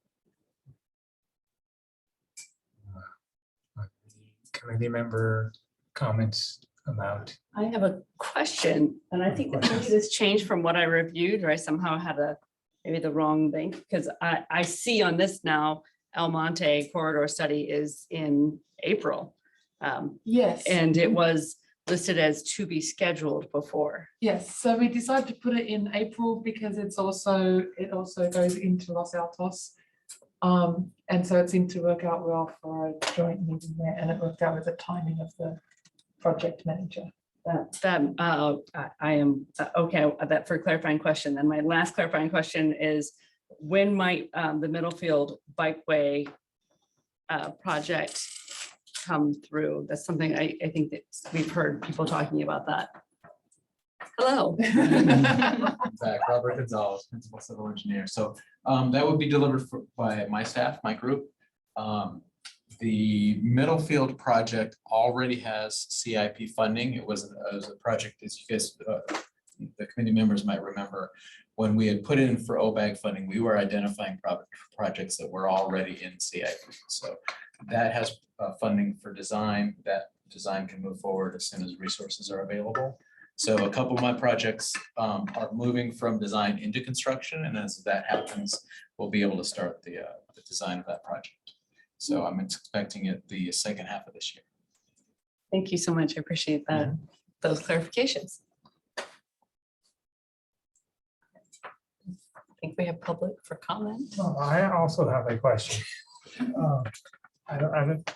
So I'm curious, given that we have lots of things to cover in these meetings and they tend to go long and we're having to schedule special meetings. Is it possible, and how would it be possible, for example, to meet every month instead of 9 out of 12 months so that we have more time to do all the things that we're doing? How will that process go? I can look into it. I think it's in our bylaws, in the BPEX bylaws, the meeting schedule, but I can have a look. I mean, we can always schedule the special meetings when we need to. Staff prefers to, oh, by the way, I'm really transportation manager. Thank you, good question. No, I distracted myself and I forgot what I was talking about. Oh, what was the question again? Oh, yeah. So I think that we need to look in the bylaws. Staff prefers to keep May free because it is bike month. So we'll typically request that somebody comes to a council that month and do the bike proclamation for the BPAC. Okay. So that's kind of the reason for May. December is, holidays, and then July is kind of the summer break. So I guess historically that seemed to work well with people's schedules, but we can always, that could be something that we can look into. Yeah, it's of interest. Particularly when we get to the point of the looking at our annual work plan. So that would be that would be the best context to decide on that, and also kind of weighing it with stuff. I guess I have, so what I'm thinking about is these really long meetings and public participation, and it worked out really well this time because we had the really interesting stuff up front. But I recall our last meeting, there was the students gave the presentation about Rangsdorf. And then I'm here knowing that Rangsdorf's going to come up with the Vision Zero, but that was 2 hours later and they were all gone. Maybe another solution might be if we can figure out somehow what's more in interest of the public and put those more closer to the front of the items list. I don't know how that list gets determined. But anyway, those are my thoughts. And are there any members of public on the line wishing to comment on this item? There are no hands raised. Okay. And I guess any committee comments? Valerie Fennick, the only comment I have is thank you so much for for getting the El Monte corridor study up in front of us. That was where there was another tragic pedestrian fatality. And I know the neighborhood and others that walk around there are very concerned with seeing progress on that. So I really appreciate that. Now we will move to item 6.5, Santa Clara Valley Transportation Agency Bicycle and Pedestrian Advisory Committee updates. Okay, yes, so member Adamek here. Three main things. The first was an update on education and encouragement from Measure B funding. And it was really nice to see that not only had Mountain View been making progress in getting a lot more kids involved in safe routes to school, but this seems to be countywide. So lots of cities in the county have had many more kids doing like walk and roll kinds of things, educational programs, etc. So it seems to be really taking off. Then there was the Vision 2050 that the VTA is doing. They're mostly in the process of talking to different communities for input, so not much concrete there. And then more concretely, the county is developing its active transportation plan. They had a very detailed presentation by Alta on all sorts of analyses and really rich content. There's also a website that's activesantaclaracounty.org where you can go and comment on county-owned infrastructure or county operated infrastructure on maps. So for Mountain View, that's Central Expressway, and you can designate segments and intersections. So please encourage folks to do that. I think the open comment period's until May 30th or so.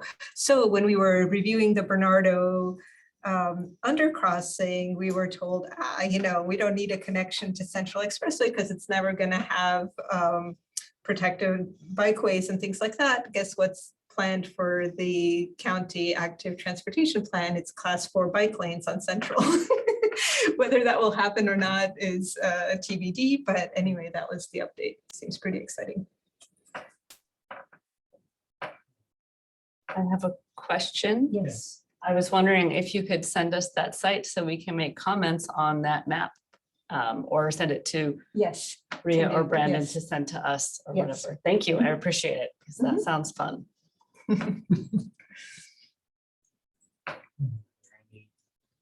Questions, any members of the public? No, there are no members, there are no hands raised. Okay. Then we move to item 7, committee staff announcements, updates, requests, and committee reports. Okay, so can we share the? Yeah, that's, all right. Give me 1 second.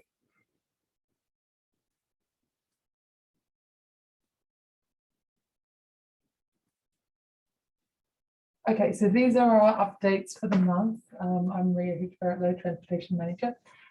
And last weekend, Brandon led a bike ride. There were 21 riders, which is a fantastic turnout for the Green Streets ride. I think this was the one that had 2 options, a short version and a long version. And I'm not sure how that turned out, but great turnout in overall. We've had a lot of activity in the last couple of weeks. Today we kicked off the TDM ordinance. The city has hired STIA to work on that project. For Bernardo undercrossing, the Sunnyvale BPAC met on the 16th of March and they recommended the eastern alternative, which was the same alternative that Mountain View BPAC recommended. And it will go to the Mountain View Council Transportation Committee next, and that is going to be rescheduled for April 10th. April 10th, yes. Council was cancelled last night, and so council is meeting next week, and then that got moved to April 10th. Bike to Wherever Day will be held from May 18th to 20th, and we encourage everybody to sign up to help at an Energizer station. It's a really great opportunity to meet people, meet members of the public, to learn about projects. We're going to bring out our little boards and try and get input on different things. And it's just a really fun day. And we have a Green Streets ride happening on April 22nd. And that is going to integrate with the with the Earth Day event that's happening, that's being organised by the Sustainability Group. And then the last update is another plug for smart cycling training. Encourage anyone to sign up for this. It will be happening on April 11th, sorry, and 19th. The first part is like the theory and the second part is the practice. Let me know if you want to participate. It's free. It's being sponsored by, well, it's free to us. It's being sponsored by VTA.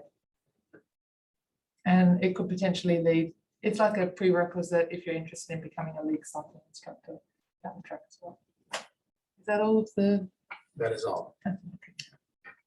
So is there an Ask Mountain View ticket update? Oh, no, I don't think we, no, we didn't see that. And Brandon's not here to present it, so maybe next month. We'll get a double dose. Yes. Any comments on questions? I am move to item 7.2, which is committee comments. I don't know what that is. That's just any comments we might have Oh, So I do have one. on a non-agendized things.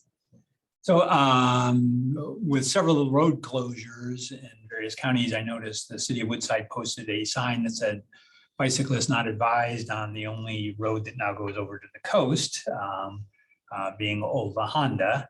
And I would just like to make sure that Mountain View never say that bicycling is not advised without offering a better option. Given that we especially are responsible for encouraging and making bike safing, just saying you shouldn't ride your bike, and it's if you need to go someplace and you offer no other alternative, that's not a good solution. And understand that, you know, two of the four major crossings are closed, and one of them is Highway 92, which is probably a worse situation, but I just find that offensive. So as I have a small comment as well. The April 22nd Earth Day, my apartment complex is also doing an Earth Day thing, and I will be giving a presentation on how to bike and get your groceries. Because the complex manager notices that's something I do and wanted. Okay, so anyway, that'll be fun if you want to come. Sunshine Gardens in 4 o'clock or something after. I do have one additional comment that you triggered. Thank you for that. So I noticed that Costco removed their bike rack. And I would assume that since that's the most trip generating facility at Mountain View, that there's a requirement they have a bike rack. So I made it my project to find out how to get the enforcement. So Brandon forwarded me to Rebecca, I think. Second request. So I understand that there has to be some research for a parking study, which I didn't know we did parking studies for bikes. That would, after we look at the parking study that was done, that may determine what they're required to provide for bike parking. And I also requested that whatever permit that the store manager didn't know what happened to it. She mentioned construction, so I hope we hold any permit sign off until of whatever they're constructing until we restore the bike parking that's required and understand what that is. It was a inadequate rack that could easily be moved, and someone did that. So I think that's one reason the active transportation plan should move to recommended ordinances, because I don't think there's any bike parking requirement in Mountain View. It's usually at the discretion of various review bodies, and I think you ought to codify rather than discretion. So if we're going to get more active transportation, the #1 destination for trips in Mountain View should probably be included. And Costco is certainly able to accommodate that and has more than enough space, but someone's got to tell them that they have to. Thank you. Mallory Fennick, I had a comment as well. I'm trying to find the picture on my phone. These new signs are appearing on streets that are not narrow that say vehicles discharging sewage are subject to tow all city streets. For towed vehicles, call, and has Mountain View number there, and then it cites the code, which is 19.70.1. I am not against this regulation. It's been on the books probably for a long time about illegal dumping and particularly sewage. And I'm really happy with enforcement. I am sad to see this appear on a street that is non-narrow, where I have seen people making up stories about the RV residents on next door about sewage being dumped. And I walk by those RVs probably 3-4 times a week, walk or drive probably 6 or 7 times a week. And I have not smelled, seen any garbage. And to see the city putting up signs based on, I'm guessing, residential complaints that I'm seeing on next door is frustrating. I'm just gonna say that, just frustrating, because we have, our neighborhood specifically asked for some signs in the 2007 when our streets were redone that said about parking on sidewalks. We were having a concern with that at the time. The city said there was no budget for that, and there was sign fatigue, and we didn't want to do that. But these signs appear in our neighborhood. So from a priority of safety, of keeping the sidewalks clear, I'm frustrated. And that's just my comment.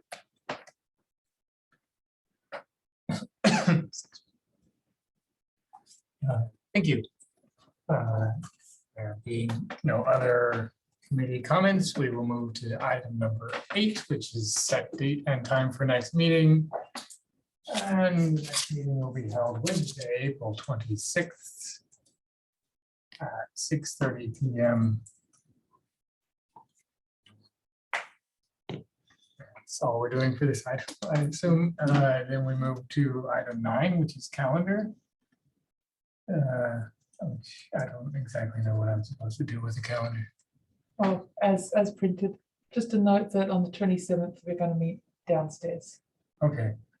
The Thursday, April 27th feedback meeting will be in the Atrium.